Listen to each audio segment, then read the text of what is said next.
Hello बच्चों, आप सभी के लिए प्रीवियस ईयर क्वेश्चंस पेपर के वीडियो सॉल्यूशंस हम रेगुलर अपलोड कर रहे थे। लेकिन अभी हमने अनाउंस किया कि अब आगे के पेपर्स हम अपलोड नहीं करेंगे, तो करीबन 70 से 80 स्टूडेंट्स के कंटिन्यूसली मैसेजेस आ गए कि सर हमारी बैग लग जाएगी, ईयर बैग लग जाएगी। ये सॉल्यूशंस हमें इतना हेल्प कर रहा था कि टर्मिनोलॉजीज़ याद हो जा रहे थे, कॉन्सेप्ट्स याद हो जा रहे थे, कैसे क्वेश्चंस लिखना है ये समझ आ रहा था। लेकिन कुछ बच्चे जो हैं, जो पता नहीं ऐसे क्या मानसिकता लेकर के रखे हैं कि प्रीवियस ईयर पेपर का वीडियो सॉल्यूशन इसलिए दिया जा रहा है ताकि इसी से क्वेश्चंस आएंगे। ऐसा बिल्कुल नहीं है बेटा। आप मतलब समझिए, कोई भी प्रीवियस ईयर पेपर को एनालाइज किस लिए किया जाता है? इसलिए ताकि अपकमिंग एग्ज़ाम में उसी पैटर्न पे एग्ज़ाम अगर आता है तो हमें कैसे लिखना है। आपके सेमेस्टर का पैटर्न तो सेम ही रहेगा, तो प्रीवियस ईयर पेपर में जो पूछा गया था जिस पैटर्न से, उसी पैटर्न से इस बार भी पूछा जाएगा। तो इसका मतलब यही है। अब आप लोगों को हम जो क्वेश्चंस पेपर का वीडियो सॉल्यूशन दे रहे थे, वो उसका उद्देश्य यही था कि आपको टर्मिनोलॉजीज याद हो जाए और कैसे कम शब्द लिखें और ज़्यादा से ज़्यादा मार्क्स हासिल करें। ये हमारा मकसद था। अभी आप लोग बिल्कुल ये नहीं सोचेंगे कि इससे पूरे क्वेश्चंस आएंगे। जैसे कि हो सकता है कि कुछ सब्जेक्ट्स में ज़रूर आएंगे, 70% 80% तक भी क्वेश्चंस आ सकते हैं इससे। लेकिन अगर 1 साल की जगह आपने 2 साल का कर लिया तो आपको इतना श्योर है कि आपको 60 से 70% क्वेश्चंस आपको मिल जाएंगे, क्योंकि सिलेबस कवर ही हो जाता है। ये 2 साल के पेपर से पूरे ऑलमोस्ट आपके 75 से 80% सिलेबस कवर हो ही जाता है। ठीक है, तो आप लोगों की इतनी रिक्वेस्ट आई है कि हमें अच्छा नहीं लगा, कि हमने सोचा कि नहीं, जो बच्चे सोच रहे हैं, थोड़ा सा गलत कमेंट कर रहे हैं, तो उनको हम थोड़ा साइड करते हैं। हम उन बच्चों के लिए काम करते हैं जो हमें सपोर्ट कर रहे हैं, जो हम पर अभी काफ़ी ज़्यादा डिपेंड हो गए हैं और उनको लग रहा है कि हम जो ये उनके लिए जो कर रहे हैं उनके लिए बहुत ही ज़्यादा बेनिफिट साबित हो रहा है, बहुत ही ज़्यादा यहाँ पास उनको लाभ मिल रहा है। तो चलिए आज के पेपर को हम बहुत ही अच्छे तरीके से समझते हैं और सॉल्व करते हैं। Hello everyone, welcome back. So आज हम डिस्कस करेंगे हमारा सॉइल साइंस का जो आपका पेपर है मैन्योर फर्टिलाइजर के कोर्स का, उसके बाद हम करेंगे। ठीक है, तो अभी सबसे पहले हम डिस्कस करते हैं इसके अंदर पार्ट ए के बारे में। तो पार्ट ए जो है आपका, उसके अंदर क्या क्या चीजें शो हो रही हैं आपको। सबसे पहले हम बात करेंगे इसके अंदर एमसीक्यूज की। एमसीक्यूज जब हम देखते हैं इसके अंदर, तब आपके पास देखिए फर्स्ट क्वेश्चन जो पूछा गया आपसे वो क्या है। वो पूछा गया आपसे कि the essential elements required for the plant growth are, कि प्लांट की ग्रोथ के लिए टोटल कितने हमें एसेंशियल एलिमेंट्स, कितने आवश्यक पोषक तत्व हमें जो है वो प्लांट को चाहिए। कितने होते हैं टोटल वो? तो पहले जो थे वो ये 16 थे, बाद में एक निकल इसके अंदर लास्ट ऐड हुआ था, जिसके बाद इनका नंबर क्या हो जाता है 17। तो अभी टोटल 17 एसेंशियल न्यूट्रिएंट्स होते हैं प्लांट की ग्रोथ के लिए। ठीक है, सेकंड पूछा गया है what is the bulky organic manure in the following. तो इनमें से बल्की ऑर्गेनिक मैन्योर कौन सा है? तो इनमें से कौन सा होता है? Press mud cake. Press mud cake जो होता है वो एक बल्की ऑर्गेनिक मैन्योर होता है। बॉर्न मील ग्राउंडनट केक जो होते हैं ये कंसंट्रेटेड ऑर्गेनिक मैन्योर होते हैं। ठीक है, who discover the essentiality of nitrogen to the plants. Different different जो न्यूट्रिएंट हैं, जैसे नाइट्रोजन है, पोटेशियम है, तो सबकी असेंशियलिटी के बारे में अलग अलग साइंटिस्ट ने बताया। तो नाइट्रोजन जो है, नाइट्रोजन की असेंशियलिटी के बारे में किसने बताया? थियोडर डी सॉशर ने। थियोडर डी सॉशर ने नाइट्रोजन की असेंशियलिटी के बारे में डिस्क्राइब किया था। उसके बाद पूछा गया है नेक्स्ट क्वेश्चन में, permissible maximum moisture and biuret content in urea production. तो यूरिया के प्रोडक्शन के अंदर मैक्सिमम कितना मॉइस्चर अलाउड है, या और मैक्सिमम कितना बायोरेट का कंटेंट होना चाहिए, मतलब मैक्सिमम वैल्यू कि इससे कम कम होनी चाहिए, इसको क्रॉस नहीं करनी चाहिए। तो मॉइस्चर के केस में बात करते हैं तो ये होती है 0.5% बाय वेट, और बायोरेट की बात करते हैं तो ये होती है 1%। तो बायोरेट कंटेंट जो होना चाहिए वो मैक्सिमम 1% होता है, उससे कम कम ही रहना चाहिए। ओके, उसके बाद नेक्स्ट क्वेश्चन है main function of phosphorus in plant at the initial stage. तो एकदम बिगिनिंग की स्टेज में जब प्लांट की ग्रोथ स्टार्ट होती है, इस टाइम पर फास्फोरस का मेन फंक्शन क्या होता है? उसका होता है रूट की डेवलपमेंट कराना। ओके, इनिशियल स्टेज पर उसका मेन फंक्शन क्या रहता है फास्फोरस का? रूट की डेवलपमेंट करवाना। ओके, चलिए फिल इन द ब्लैंक्स की बात करते हैं अगर हम, तो फर्स्ट क्वेश्चन क्या पूछा गया है? Compost that is prepared with the help of earthworms, यानी केंचुए की मदद से जो हम कंपोस्ट तैयार करते हैं उसे हम क्या बोलते हैं? तो उसे हम कहते हैं वर्मी कंपोस्ट। ठीक है, क्या कहते हैं हम? वर्मी कंपोस्ट बोलते हैं। सेकंड क्वेश्चन पूछा गया है कि dash is human excreta, solid और लिक्विड। ह्यूमन का वेस्ट मटेरियल या ह्यूमन का जो एक्सक्रीटा होता है, चाहे सॉलिड फॉर्म में हो चाहे लिक्विड फॉर्म में हो, उसे हम क्या कहते हैं? उसे हम बोलते हैं नाइट सॉइल। तो नाइट सॉइल किसे बोला जाता है? ह्यूमन एक्सक्रीटा को बोला जाता है।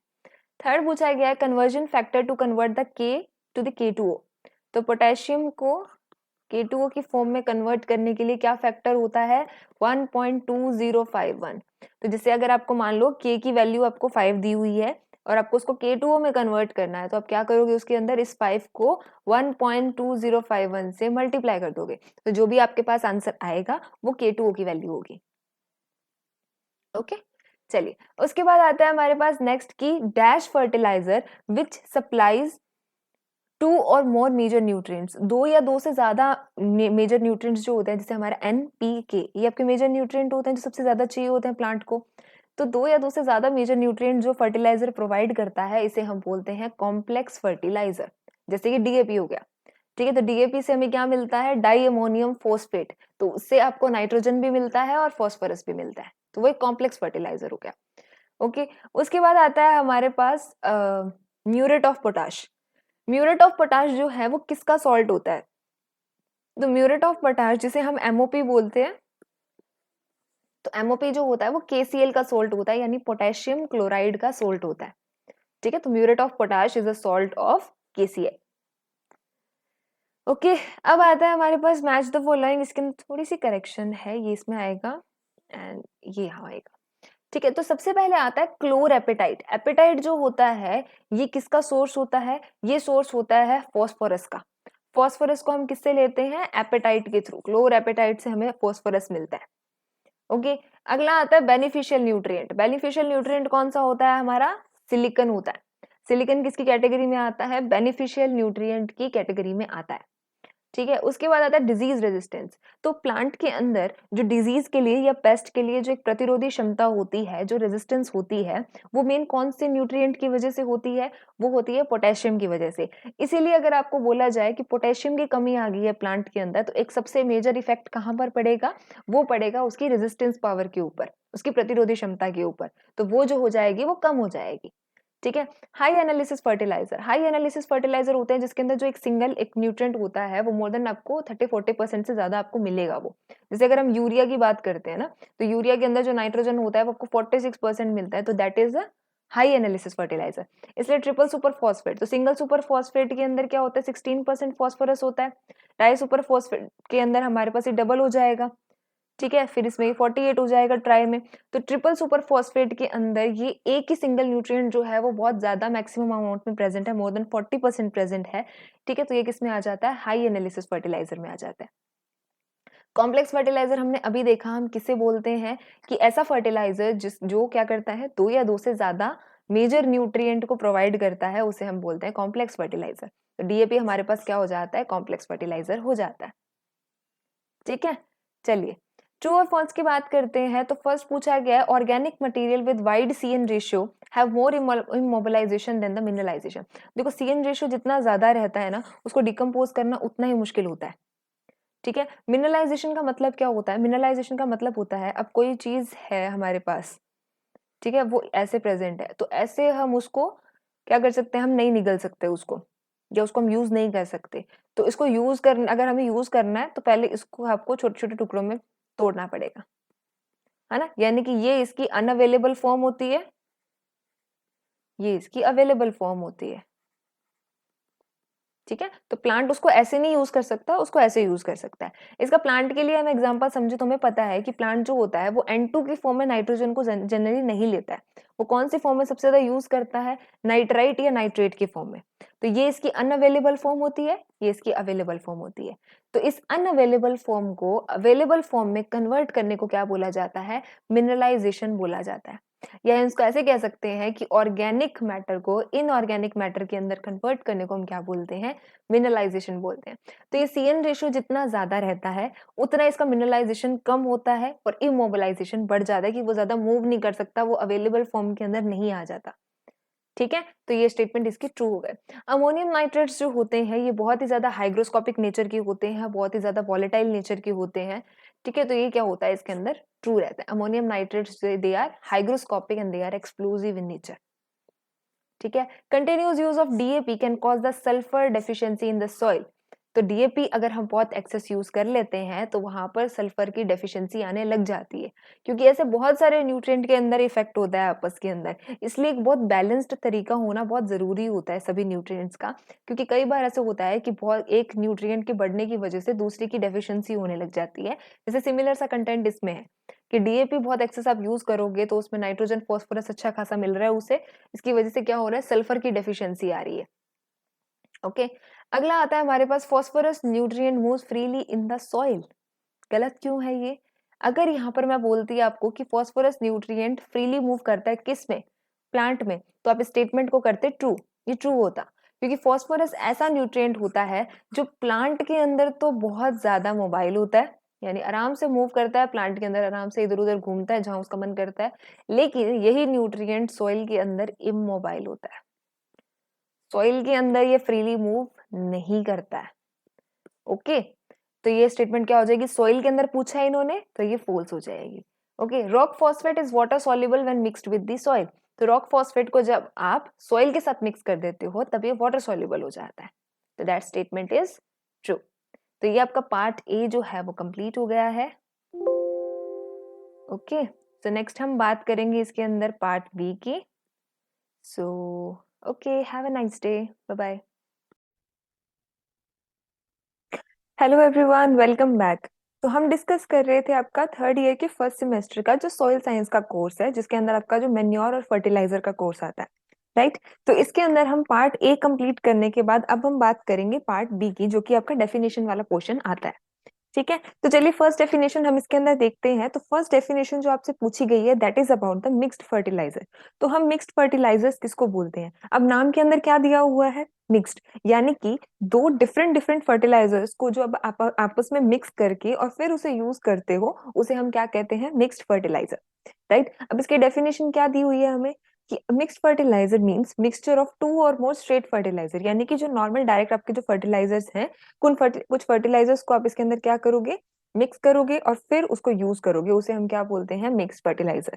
अब एग्जांपल इसके अंदर हम देखें तो इसके अंदर जैसे मान लो इन्होंने क्या दिया कि अमोनियम सल्फेट है एक आपके पास, ये भी एक फर्टिलाइजर है, ठीक है, और सिंगल सुपर फोस्फेट जिसे हम एसएसपी बोलते हैं, है ना, इन दोनों को आपस में आपने अच्छे से मिक्स कर लिया और उसके बाद आपने उसको यूज किया, तो इसको हम क्या बोलते हैं, मिक्स्ड फर्टिलाइजर। क्लियर हो गई फर्स्ट डेफिनेशन। सेकंड हम डेफिनेशन की बात करते हैं, complete complex fertiliser. Complex fertiliser का मतलब क्या होता है कि ऐसे फर्टिलाइजर जो आपको जितने भी आपके प्राइमरी न्यूट्रिएंट है, प्राइमरी न्यूट्रिएंट हमारे कौन से होते हैं जो सबसे मेनली सबसे ज्यादा चाहिए होते हैं प्लांट को, वो होते हैं एन, पी और के। ये तीनों प्राइमरी न्यूट्रिएंट्स होते हैं जो प्लांट को सबसे ज्यादा चाहिए होते हैं, सबसे ज्यादा रिक्वायर्ड होते हैं, ठीक है। तो ये एनपीके, तो यानी कि ऐसे कॉम्प्लेक्स फर्टिलाइजर वो फर्टिलाइजर होते हैं जो हमें एक से ज्यादा असेंशियल न्यूट्रिएंट या प्राइमरी न्यूट्रिएंट आपको प्रोवाइड करवाते हैं। कंप्लीट और इनकम्प्लीट का मतलब क्या हुआ?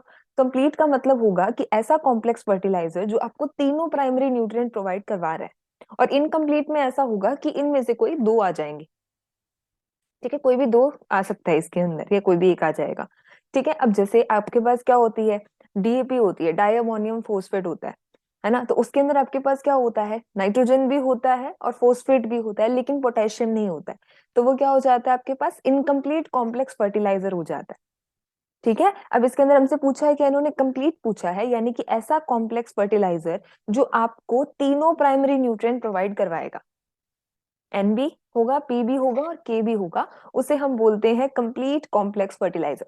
इसके अंदर जैसे आपके जो भी आप ये लेके आते हो फर्टिलाइजर, उसके अंदर इस तरीके से लिखा होता है ना, जिसे बहुत कॉमन हम यूज करते हैं 19 19 19 वाला।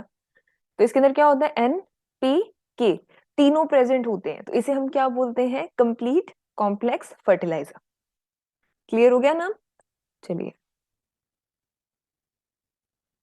नेक्स्ट जो आपसे पूछा गया है that is deficiency symptom of sulphur in rice. तो राइस के अंदर सल्फर की एक बहुत मेजर रिक्वायरमेंट होती है, तो अगर सल्फर की डेफिशिएंसी हो जाए, ठीक है, सल्फर की अगर डेफिशिएंसी हो जाएगी तब उसके अंदर क्या क्या सिम्टम आपको शो होंगे, ठीक है। तो सबसे कॉमन जो इसका सिम्टम रहता है वो रहता है कि इसके अंदर जिसकी यंग लीव्स होंगी, इसकी जो पत्तियां होंगी वो पेल ग्रीन कलर की हो जाएंगी, यानी येलो ग्रीन। पेल ग्रीन का मतलब क्या होता है, येलो ग्रीनिश कलर की हो जाएंगी। ओके। येलो ग्रीनिश कलर की यंगर लीव्स हो जाएंगी उसकी, उनकी नेक्रोटिक टिप होगी, यानी कि उनकी टिप्स जो होंगी, टिप पोर्शन जो होगा वो जला हुआ होगा, डेड होगा। नेक्रोसिस का मतलब मैंने बताया था आपको, इसका मतलब होता है डेथ ऑफ टिश्यू या डेथ ऑफ सेल। ठीक, उसे हम नेक्रोसिस बोलते हैं। तो इसके अंदर जो यंगर लीव्स होंगी वो पेल ग्रीन कलर की हो जाएंगी और उनकी टिप जो होगी that will be necrotic. Second इसके अंदर रहेगा कि इनके जो टिलर्स होंगे वो रिड्यूस हो जाएंगे, इनके पेनिकल्स भी छोटे हो जाएंगे, इनके टिलर्स भी कम हो जाएंगे। तो सल्फर की डेफिशिएंसी से ये सिम्टम इसके अंदर हमें दिखेंगे राइस में। ओके, तो उनकी यंगर लीव्स पे इफेक्ट आएगा और उनके टिलर्स कम हो जाएंगे और उनके पेनिकल्स जो होंगे वो शॉर्ट हो जाएंगे। ये क्लियर हो गया। अब आपसे पूछा जाता है नेक्स्ट कि आपको नाइट्रोजन की क्या क्या फॉर्म होती है सॉइल के अंदर, यानी सॉइल के अंदर नाइट्रोजन किस किस फॉर्म के अंदर आपको मिलता है। ओके, तो फर्स्ट हमारे पास आता है, तो जैसे हो गया एक डायरेक्ट नाइट्रोजन की जैसे फॉर्म्स होती हैं, तो इसके अंदर सॉइल में आपको कौन कौन सी मिलती हैं। एटमॉस्फेयर में तो N2 की फॉर्म में होता है वो, राइट। अब इसके अंदर किस फॉर्म में आता है, जैसे देखिए सॉइल के अंदर अमोनिया की फॉर्म में मिल सकता है आपको। ठीक है, अमोनिया की फॉर्म में आ सकता है, अमोनियम आयन की फॉर्म में बन जाता है ये। ठीक है, एक कौन सी होगी फॉर्म हमारे पास, अमोनियम आयन। अमोनियम आयन को कैसे लिखते हैं हम, NH4+। ठीक है, अमोनियम आयन की फॉर्म में होता है। सेकंड इसके अंदर होता है नाइट्राइट की फॉर्म में, और थर्ड इसके अंदर नाइट्रेट की फॉर्म में। तो नाइट्राइट को हम किस तरीके से लिखते होते हैं, नाइट्राइट, नाइट्राइट लिखा जाता है NO2-। NO2- होता है नाइट्राइट, और नाइट्रेट जो होता है वो होता है NO3-। ठीक है, तो इन्होंने स्पेसिफिकली पूछा है ना हमसे कि हमें सोइल के अंदर बताने की सोइल के अंदर क्या क्या फॉर्म्स होती हैं। तो सोइल के अंदर किस तरीके से होती है हमारे पास, ये हो गया अमोनियम आयन, ये होती है नाइट्राइट, ये होती है नाइट्रेट। तो बेसिकली इन तीन फॉर्म के अंदर होती है, और सबसे ज्यादा जो प्लांट होता है वो नाइट्रोजन कौन सी फॉर्म के अंदर लेता है, वो नाइट्रेट की फॉर्म में लेता है। ठीक है, किसकी फॉर्म में लेता है सबसे ज्यादा, सबसे ज्यादा वो नाइट्रेट की फॉर्म के अंदर प्लांट जो होता है वो नाइट्रोजन को लेता है। क्लियर हो गई, तो सॉइल के अंदर हमें अमोनियम आयन मिलेगा, नाइट्राइट मिलेगा और नाइट्रेट मिलेगा। चलिए, नेक्स्ट आपसे पूछा गया एक बहुत ही ट्रेंडी टर्म है, ये बहुत लेटेस्ट टर्म होती है जिसे हम बोलते हैं नैनो फर्टिलाइजर। नैनो फर्टिलाइजर में नैनो वर्ड का मतलब क्या होता है, ये हमने जियो इन्फॉर्मेटिक्स के कोर्स के अंदर भी देखा। नैनो का मतलब होता है पावर के अंदर 10⁻⁹, यानी कि इतना स्मॉलेस्ट पार्टिकल।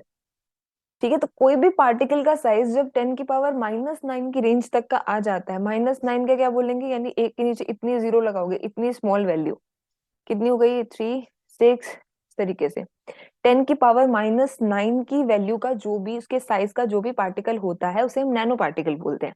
अब इसके अंदर नाम में क्या आया, नैनो फर्टिलाइजर, यानी जो आप फर्टिलाइजर यूज कर रहे हो उसकी पार्टिकल की क्या अमाउंट रहती है उसकी, 10⁻⁹ के साइज के होते हैं वो। ओके, तो a nano fertiliser refers to a product that delivers the nutrient. अब फर्टिलाइजर का मेन काम क्या होता है, फर्टिलाइजर हम क्यों डालते हैं, न्यूट्रिएंट प्रोवाइड करने के लिए, नाइट्रोजन, फास्फोरस, पोटेशियम, जिंक। तो हम फर्टिलाइजर क्यों डालते हैं, ताकि प्लांट को न्यूट्रिएंट मिल सके। तो नैनो फर्टिलाइजर का मेन काम क्या होता है कि ये एक ऐसा फर्टिलाइजर होता है जिसके अंदर वो द न्यूट्रिएंट कैन बी, जिसके अंदर हम क्या करते हैं, न्यूट्रिएंट को प्रोवाइड करवाते हैं प्लांट को, न्यूट्रिएंट प्रोवाइड करवाते हैं प्लांट को अलग अलग तीन तीन तरीके से। पहला तरीका क्या होता है, या तो जैसे हम ये जो नैनो पार्टिकल्स होते हैं इनके ऊपर इनकैप्सुलेशन करेंगे। ठीक है, फर्टिलाइजर के ऊपर एनकैप्सुलेशन करेंगे हम। ठीक है, जैसे नैनो ट्यूब हो जाता है, नैनो पोरस पार्टिकल होते हैं, या फिर हम इसको क्या करते हैं, पॉलीमर की फिल्म के फॉर्म के ऊपर कोट करते हैं, इसके ऊपर पॉलीमर की एक लेयर होती है। और या फिर हम इसको एज अ पार्टिकल या इमल्जन डायरेक्टली हम इसको उसके अंदर डिलीवर करवा देते हैं। ठीक है, तो नैनो फर्टिलाइजर जो होता है ये एक ऐसा प्रोडक्ट होता है जिसके अंदर न्यूट्रिएंट्स को डिलीवर करवाया जाता है क्रॉप को तीन तरीके से। या तो वो नैनो पार्टिकल के ऊपर हम एनकैप्सुलेशन करते हैं, ठीक है, नैनो ट्यूब या नैनो पोरस पार्टिकल से, या फिर हम उसके ऊपर एक लेयर लगाते हैं किसकी, पॉलीमर्स की। ठीक है, यानी उसको सॉइल तक या प्लांट तक पहुंचाने का एक तरीका है, किस तरीके से आप दोगे वहां पे। और या फिर उसको डायरेक्टली आप एज अ नैनो पार्टिकल आप उसको वहां पे डिलीवर करवाओगे। तो ये तीन तरीके होते हैं। नैनो नैनो फर्टिलाइजर जो होता है इसका यूज इसलिए किया गया था क्योंकि इसका मेन खासियत होती है कि ये प्लांट को बहुत स्लोली रिलीज करता है न्यूट्रिएंट को। ठीक है, जितना जितना प्लांट को रिक्वायर्ड होता है ये उतना उतना उसको प्रोवाइड करवाता है, ताकि बहुत एक्सेस ना हो जाए वहां पे, क्योंकि एक्सेस फर्टिलाइजर होते ही प्लांट के अंदर बहुत सारे सिम्टम दिखने शुरू हो जाते हैं। ओके तो उसकी हेल्थ पे बहुत अफेक्ट पड़ता है, इसलिए नैनो फर्टिलाइजर का कंसेप्ट आया था कि इसके अंदर मेन चीज होती है कि ये फर्टिलाइजर है जो वो न्यूट्रिएंट को बहुत स्लोली रिलीज करवाएगा, स्लोली और लगातार, स्लो और कंसिस्टेंट वे से वो रिलीज करवाता है इसके अंदर, जितनी प्लांट को रिक्वायरमेंट होती है उतना उसके पास न्यूट्रिएंट पहुंच जाता है। क्लियर हो गया? चलिए नेक्स्ट होती है हमारे पास green manuring crop. Green manure हम किसको बोलते हैं? मैन्योर यानी हम जिसको खाद बोलते हैं। तो ग्रीन मैन्योर क्या होती है? यानी कि ऐसी क्रॉप्स जिसे हम क्या करते हैं, सोइल के अंदर एज अ मैन्योर हम उसको यूज कर लेते हैं जब वो ग्रीन होती है, ग्रीन स्टेज में, यानी कि बहुत ज्यादा फ्लावरिंग स्टेज वगैरह तक नहीं आते। A green manure is a crop specifically produced to be incorporated into the soil while still green. इसको ग्रीन मैन्योर क्यों बोला हमने? कि जब वो ग्रीन स्टेज में रहती है तभी उस क्रॉप को हम क्या करते हैं, सॉइल के अंदर इनकॉर्पोरेट कर देते हैं, सॉइल के अंदर हम उसको डाल देते हैं ताकि वो एज अ मैन्योर यूज हो सके। क्लियर हो गए?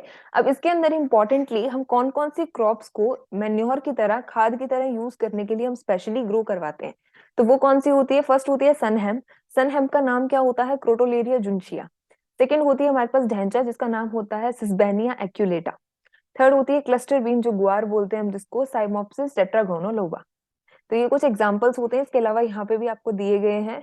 ये क्लस्टर बीन है, ये सिसबेनिया एक्यूलेटा है, ये काउपी है, ये सिसबेनिया रोस्ट्रेटा है, क्रोटोलेरिया जिंची है। ओके तो ऐसी क्रॉप्स जिनको ग्रो करवाया जाता है किसके लिए? ताकि उनको ग्रीन स्टेज के अंदर ही हम सॉइल के अंदर इनकॉर्पोरेट करवा देते हैं ताकि एज अ मैन्योर वो काम करे। क्लियर हो गया?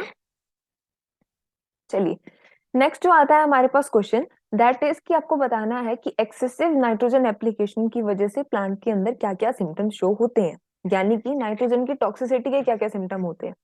तो देखिए, symptoms of excess nitrogen includes the thickened and sometimes cupped leaves with a typically deep green color। है ना, हमें पता है कि नाइट्रोजन जो होता है वो वेजिटेटिव ग्रोथ के लिए बहुत जरूरी होता है। तो अगर बहुत ज्यादा नाइट्रोजन वहां पर हो जाता है तो उसकी वजह से क्या होती है कि पत्तियां जो होती हैं वो एक कप शेप में आ जाती हैं। इस तरीके से कप शेप के अंदर वो मुड़ जाती हैं, जिस तरीके से यहाँ पर आपको दिख रही है। ये कप शेप में मुड़ जाएंगे और बहुत थिक हो जाएंगी, बहुत मोटी हो जाएंगी ये पत्तियां। ठीक है, तो ये इसका एक बहुत टिपिकल सिम्टम होता है इसकी टॉक्सिसिटी का।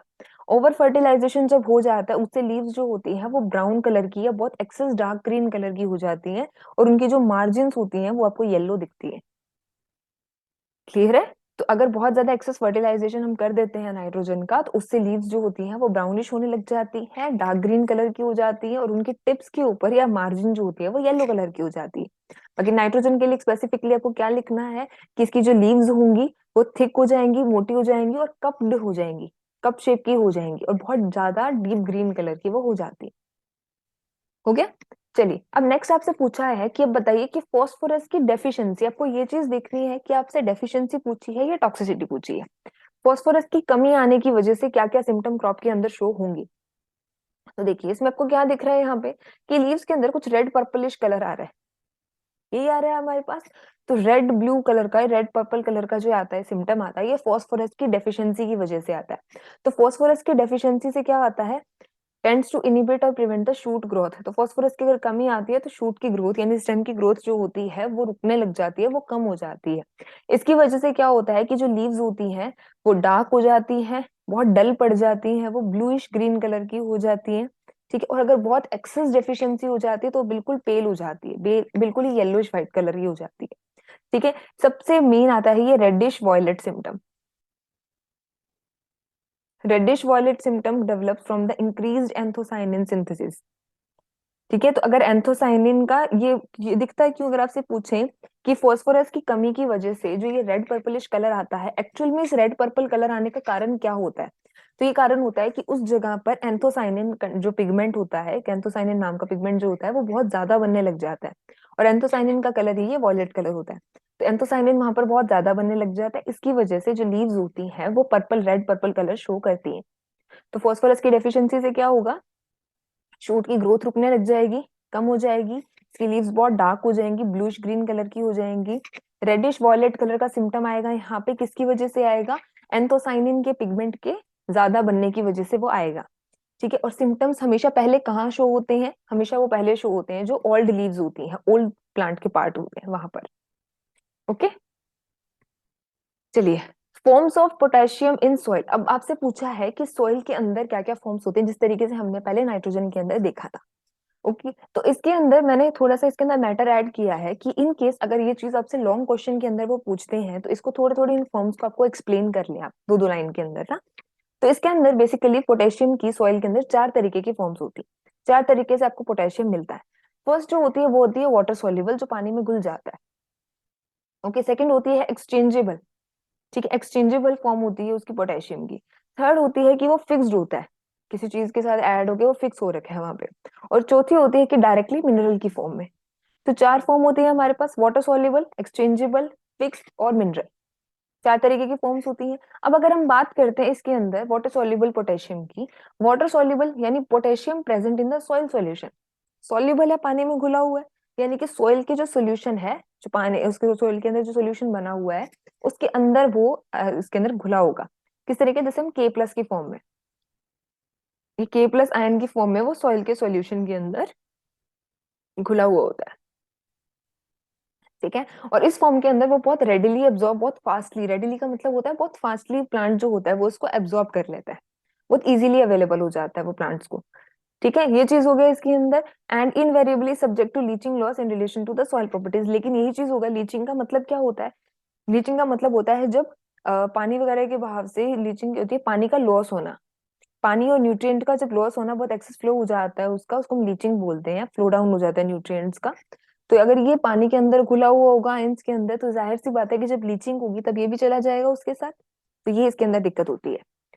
दूसरी फॉर्म एक आती है आपके पास एक्सचेंजेबल पोटेशियम की। The exchangeable potassium is the form of potassium held in the solid phase of soil, यानी क्ले या कोई ऑर्गेनिक मैटर के अंदर सॉलिड फॉर्म के अंदर आ गया ये, उसे हम बोलते हैं एक्सचेंजेबल पोटेशियम। ठीक है, तो ये आपस में इलेक्ट्रोस्टैटिक फोर्स के साथ ये जुड़े हुए होते हैं, क्ले के साथ या फिर ऑर्गेनिक मैटर के साथ, और ये सॉइल सॉल्यूशन के अंदर मूव कर जाते हैं इसी फॉर्म के अंदर। ठीक है, और बाकी जब भी रिक्वायरमेंट होती है उनको, तो वो क्या करते हैं, दूसरे कैटायंस के साथ एक्सचेंज कर लेते हैं। कि एक बार हम यहाँ क्ले के साथ जुड़े हुए हैं, जब प्लांट को चाहिए होगा तब वो दूसरे आयंस के साथ एक्सचेंज करेंगे कि आप यहाँ आ जाओ, और उसकी जगह हम प्लांट को अवेलेबल हो जाते हैं। तो इस तरीके की फॉर्म भी जो होती है वो बहुत इजीली प्लांट को मिल जाती है। क्लियर है।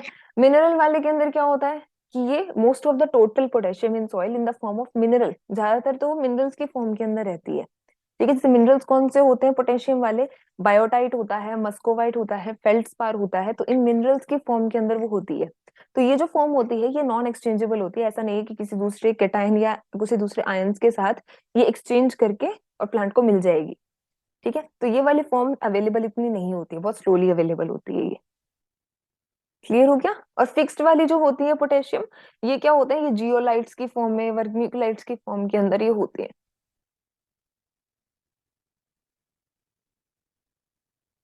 तो ये चार फॉर्म्स होती हैं। ठीक है, शॉर्ट में हमसे पूछा है तो हमें बस इतना बताना है कि वाटर सॉल्युबल, एक्सचेंजेबल, फिक्स्ड और मिनरल वाली। जिसके अंदर जो वाटर सॉल्युबल और एक्सचेंजेबल होती है ये आराम से प्लांट को मिल जाती है, लेकिन वाटर सॉल्युबल वाले में हमने क्या पढ़ा कि पानी के अंदर या सॉइल सॉल्यूशन के अंदर ये घुली हुई होती है, तो जब भी लीचिंग होगी तो इसका लॉस हो जाएगा। एक्सचेंजेबल वाली सबसे अच्छी होती है, सबसे इजीली वो अवेलेबल होती है, क्योंकि ये इसके अंदर क्ले या ऑर्गेनिक मैटर के साथ जुड़ी हुई होती है सॉलिड फेज में। और जब भी प्लांट को रिक्वायरमेंट होती है ये वहां पर दूसरे केटायंस के साथ एक्सचेंज होकर और प्लांट को अवेलेबल हो जाती है ना। मिनरल्स वाली जो होती है ये फिक्स्ड होती है एक तरीके की, और ये एक्सचेंज नहीं होती है। ठीक है, ये बायोटाइट, मस्कोवाइट, फेल्ड्स्पार जो पोटेशियम वाले मिनरल्स होते हैं उनकी फॉर्म के अंदर ये होती है। और फिक्स्ड वाले के अंदर क्या होता है, जियोलाइट्स, वर्मिकुलाइट्स के फॉर्म के अंदर ये मिलती है, जैसे कि एल्यूमिनियम सिलिकेट बनते हैं। ठीक है, तो इनके अंदर इस तरीके की फॉर्म के अंदर ये मिलती है। ओके, अब आपसे पूछा है कि सॉइल को टेस्ट करने के क्या चार फेजेस होते हैं सॉइल की टेस्टिंग प्रोसीजर के। सबसे पहले क्या होगा, आप सॉइल सैंपल को कलेक्ट करोगे। सेकंड चीज क्या होगी, आप उसकी प्रोसेसिंग करोगे। ठीक है, उसकी प्रोसेसिंग करने के बाद फिर हम उसका एनालिसिस करते हैं कि उसके अंदर क्या क्या न्यूट्रिएंट है, जो जो भी चीजें हमें देखनी है, सॉइल की जितनी भी प्रॉपर्टीज हमें टेस्ट करनी है, और लास्ट में होता है उसका रिजल्ट। तो ये चार फेज के अंदर सॉइल की टेस्टिंग कंप्लीट होती है। पहले सैंपल लिया जाता है, फिर उस सैंपल की प्रोसेसिंग की जाती है, उसके बाद उस सॉइल को एनालाइज किया जाता है, देखा जाता है, और लास्ट में उसका रिजल्ट या रिकमेंडेशन दी जाती है। क्लियर हो गया। चलिए, नेक्स्ट अपने पास आता है कि इंडिकेटर प्लांट्स किसको बोलते हैं। अब जाहिर सी बात है, हम इंडिकेटर किसको बोलते हैं, कोई चीज इंडिकेट करता है, कोई चीज बताता है, वो उसी को बोलते हैं। कि आपको अगर कोई पर्सन, जैसे हम कार का इंडिकेटर लगाते हैं, तो इंडिकेटर किस लिए लगाया जाता है, ये चीज पीछे वालों को बताने के लिए कि कार इस तरफ मुड़ रही है। यही काम होता है। तो सिमिलरली इंडिकेटर प्लांट्स का मतलब क्या होगा कि ऐसे प्लांट जो कुछ ना कुछ इंडिकेट कर रहे हैं, कुछ ना कुछ बता रहे हैं। क्या बताएंगे? अब प्लांट इंडिकेटर्स ऐसे प्लांट्स होते हैं जो आपको क्या बताते हैं, कोई भी न्यूट्रिएंट के डेफिशिएंसी, उसकी एक्सेस, इन सब चीजों के बारे में बताते हैं। ठीक है, these plants which indicate some specific condition of the environment. ठीक है, एनवायरमेंट की कुछ स्पेसिफिक कंडीशन वो आपको बताएंगे, उन्हें हम प्लांट इंडिकेटर्स बोलते हैं। जैसे कि न्यूट्रिएंट डेफिशिएंसी के स्पेशली प्लांट इंडिकेटर्स होते हैं, तो ये चार्ट इंपॉर्टेंट है आपके लिए। जिस तरीके से नाइट्रोजन और कैल्शियम, नाइट्रोजन और कैल्शियम दोनों की डेफिशिएंसी या टॉक्सिसिटी, इनके बारे में इंडिकेट करने के लिए होते हैं हमारे पास कॉलीफ्लावर और cabbage. Okay. PM, prime minister, यानी कि फॉस्फोरस के लिए कौन होता है हमारे पास? मस्टर्ड होता है। ठीक है। पोटाश के लिए क्या होता है? पोटैटो। Potato, potash. इस तरीके से याद रहेगा हमें। उसके बाद आता है हमारे पास सोडियम। सोडियम के लिए होता है हमारे पास सोडियम। सोडियम के लिए होता है एसटी।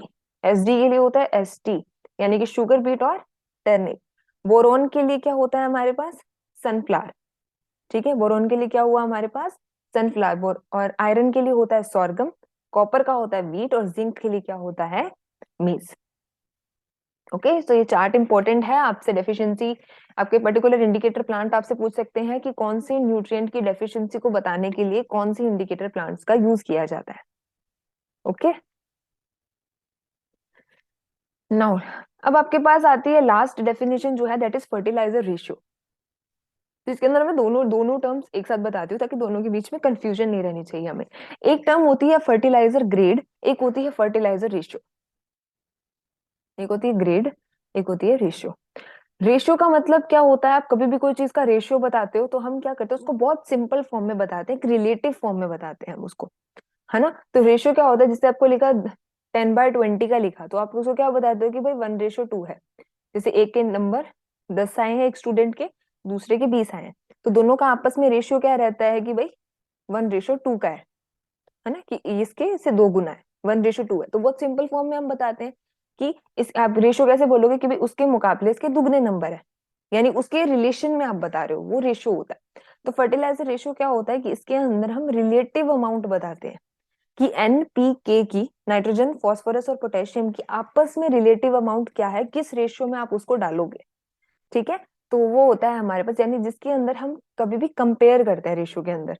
रेशियो तभी यूजफुल होता है जब हमें कोई दो चीजों को कंपेयर करना होता है, तो इसके अंदर हम रिलेटिव अमाउंट देखते हैं। ओके, और ग्रेड के अंदर हम एग्जैक्ट अमाउंट देखते हैं कि कितने परसेंटेज के अंदर जो चीज हमने दी हुई है। अब जैसे ग्रेड के अंदर तो आप क्या लिखोगे? 10-10-10 है, यानी तीनों चीजें 10-10% है। लेकिन रेशियो के अंदर वही हम क्या लिखेंगे? तीनों सिमिलर रेशियो में 1:1:1 रेशियो के अंदर है। यही दूसरी चीज क्या होती है, ग्रेड में आप बताओगे कि भाई अच्छा ये 6 है, 6% है, इसमें फॉस्फोरस 12 है और पोटेशियम भी 12 है। लेकिन रेशियो में आप इसको क्या बताओगे कि ये जो है नाइट्रोजन जो है वो 1 टाइम है, बाकी दोनों इसके दुगने हैं। तो यानी वो आपने एक दूसरे के रिलेशन में बताया, रिलेटिव अमाउंट बताई है। ओके, तो ग्रेड के अंदर हम एग्जैक्ट कंसंट्रेशन बताते हैं कि हमने नाइट्रोजन, फास्फोरस या पोटेशियम की फर्टिलाइजर की हमने कितनी कितनी अमाउंट है इसमें। लेकिन रेशियो के अंदर हम कंपेयर करने के लिए यूज करते हैं, तो इसके अंदर हम फर्टिलाइजर के रिलेटिव अमाउंट डालते हैं। ठीक है, क्लियर हो गया हमारे? तो ये हो गया आपका पार्ट बी कंप्लीट। नेक्स्ट हम बात करेंगे पार्ट सी की। I hope you like this video. Thank you so much. Hello everyone, welcome back to notes culture.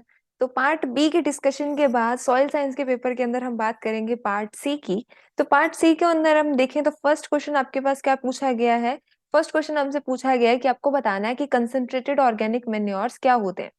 तो कंसंट्रेटेड ऑर्गेनिक मैन्योर्स की अगर हम बात करें तो ये एक ऐसे नेचुरली ऑर्गेनिक मैन्योर्स होते हैं and they have the high concentration of important plant nutrients. ठीक है, तो ऐसे ऑर्गेनिक मैन्योर्स जिनके अंदर प्लांट न्यूट्रिएंट की जो कंसंट्रेशन होती है वो बहुत ज्यादा होती है। प्लांट न्यूट्रिएंट मेजर कौन से होते हैं इंपॉर्टेंट हमारे पास? नाइट्रोजन, फॉस्फोरस और पोटेशियम। तो इन तीनों की जो कंसंट्रेशन होती है वो बहुत अच्छी खासी अमाउंट में प्रेजेंट होती है as compare to bulky manures. इसीलिए बल्की मैन्योर जो होते हैं, यानी देखो सिंपल सा फर्क क्या है इनके बीच में, कि मान लो कि आपको 40 kg नाइट्रोजन आपको प्लांट को प्रोवाइड करना है। ठीक है, तो जहां पर ये कंसंट्रेटेड मैन्योर के अगर थ्रू आप दोगे, तो अगर आप इसकी इतनी अमाउंट दे रहे हो ना, तो इसमें ही आपको 40 kg मिल जाएगा। नाइट्रोजन, जबकि यही बल्कि के अंदर आपको क्या करना पड़ेगा, इसकी अमाउंट बहुत ज्यादा देनी पड़ेगी, क्योंकि उसके अंदर क्या होता है, पर यूनिट के अंदर ये न्यूट्रिएंट बहुत कम होते हैं एज कंपेयर टू कंसंट्रेटेड के। तो कंसंट्रेटेड के अंदर इस न्यूट्रिएंट की कंसंट्रेशन जो होती है वो बहुत ज्यादा होती है, इसीलिए इन्हें हमें थोड़ा कम क्वांटिटी के अंदर देना पड़ता है as compare to bulky manure के। ठीक है, तो एक ऐसे ऑर्गेनिक मैन्योर्स होते हैं जिनके अंदर इंपॉर्टेंट प्लांट न्यूट्रिएंट की कंसंट्रेशन जो होती है वो ज्यादा होती है। हो गया ये हमारे पास। ठीक है, उसके बाद आता है these concentrated manures are made from basic materials, या तो वो प्लांट से मिले हुए हैं हमें, या वो हमें एनिमल डिराइव्ड है, दोनों में से किसी एक से हमें अवेलेबल होंगे। एग्जांपल्स क्या क्या आ जाते हैं इसके अंदर, ऑयल केक्स जैसे कि cotton seed cake, jatropha oil cake, groundnut cake, blood meal, fish manure. तो ये सभी किसके एग्जाम्पल्स होते हैं, कंसेंट्रेटेड ऑर्गेनिक मैन्योर्स के एग्जाम्पल होते हैं। ठीक है, अब ये वाले जो ऑर्गेनिक फर्टिलाइजर्स होते हैं ये बहुत स्लो एक्टिंग होते हैं, मतलब धीरे धीरे मिलते हैं प्लांट को, स्लो एक्टिंग होते हैं, but they supply available nitrogen for a long period. यानी कि स्लो होते हैं बट स्टेडी होते हैं, यानी कंसिस्टेंट होते हैं, कि धीरे धीरे प्लांट को अवेलेबल होंगे बट लॉन्ग टाइम तक ये नाइट्रोजन को अवेलेबल करवाएंगे प्लांट्स को। ठीक है, तो ये होते हैं हमारे पास कंसेंट्रेटेड ऑर्गेनिक मैन्योर्स। अगला हमसे पूछा गया है कि आपको जो फॉस्फेट के फर्टिलाइजर्स हैं उसकी हमें क्या करनी है, क्लासिफिकेशन बतानी है। ठीक है, अब इसके अंदर सबसे पहले बात करते हैं कि जो फर्स्ट कैटेगरी आती है इसके अंदर वो होते हैं वाटर सॉल्युबल वाले। ठीक है, फर्स्ट कौन सी कैटेगरी आती है, वो होते हैं वाटर सॉल्युबल वाले। तो वाटर सॉल्युबल वाले जो होते हैं हमारे पास, इसमें क्या क्या आ जाते हैं, एसएसपी आ जाता है एग्जाम्पल में, एसएसपी, डीएसपी, टीएसपी। ठीक है, ये इसके एग्जाम्पल्स होते हैं हमारे पास, डीएपी। ये सारे क्या होते हैं, ये वाटर सॉल्युबल वाले फॉस्फोरिक एसिड्स होते हैं। इनकी खासियत क्या होती है, इनकी प्रॉपर्टी क्या होती है, कि mostly suitable for the neutral and alkaline soil. Neutral soil के लिए और एल्कलाइन सॉइल के लिए, दोनों के लिए ये सुटेबल सबसे ज्यादा रहते हैं वाटर सॉल्युबल वाले। ठीक है, ये हो गया। और इसको ज्यादातर हम, जो शॉर्ट ड्यूरेशन वाली क्रॉप होती है, कम अवधि की जो फसलें होती हैं हमारी शॉर्ट ड्यूरेशन की, जैसे कि वीट हो गया, सॉर्गम हो गया, पल्सेस हो गए, इनके लिए हम ज्यादा ये वाटर सॉल्युबल वाले फॉस्फोरिक एसिड को यूज करते हैं। ओके, तो फर्स्ट कैटेगरी हमारे पास कौन सी होती है, इनकी वाटर सॉल्युबल वाले होते हैं। इसके अंदर एग्जांपल्स क्या आते हैं हमारे पास, एसएसपी, डीएसपी, टीएसपी, डीएपी, ये सारे आ जाते हैं इसके अंदर वाटर सॉल्युबल के एग्जांपल। फिर हम इसमें क्या लिखेंगे कि ये कहाँ पर सॉल्यू मतलब ज्यादा सूटेबल रहते हैं, न्यूट्रल सॉइल के लिए और एल्कलाइन सॉइल के लिए ये ज्यादा सूटेबल होते हैं। ओके, और इसको ज्यादा हम यूज कहाँ पर करते हैं, जो हमारी शॉर्ट ड्यूरेशन की क्रॉप्स होती हैं, जैसे कि वीट, सोरगम और पल्सेस, उनके केस में हम इन्हें ज्यादा यूज करते हैं। सेकेंड जो कैटेगरी होती है हमारे पास, that is citric acid soluble. पहले वाटर सॉल्युबल थे, दूसरे कौन से आते हैं हमारे पास, सिट्रिक एसिड में घुलने वाले, वैसे फॉस्फोरिक एसिड। इसके अंदर हमारे पास आ जाता है DCP, di calcium phosphate, di calcium phosphate. ठीक है, ये जो होते हैं, these are basic in nature. अब कैल्शियम है तो ये कैसा होता है, बेसिक नेचर का होता है, तो इसको हम ज्यादातर कहाँ पर यूज करते हैं, एसिड सॉइल के लिए। ठीक है, डाई कैल्शियम फॉस्फेट इसका एग्जाम्पल होता है, ये बेसिक नेचर के होते हैं, इसलिए हम इन्हें ज्यादा कहाँ पर सुटेबल होते हैं, हम इन्हें यूज करते हैं एसिड सॉइल के अंदर। ओके, और इसके लिए कौन सी क्रॉप्स के लिए यूज किया जाता है, जैसे कि गन्ना हो गया, चाय हो गई है, कॉफी हो गई है, लोलैंड राइस हो गए हैं, इनके लिए हम इन्हें यूज करते हैं। ठीक है, थर्ड कैटेगरी होती है जो ना तो सिट्रिक एसिड में घुलती है और ना ही वाटर में सॉल्युबल होता है, तो दोनों के अंदर ही इनसॉल्युबल वाले फॉस्फोरिक एसिड आते हैं। इसके अंदर हमारे पास एग्जांपल आते हैं रॉक फॉस्फेट, रॉ बॉन मील।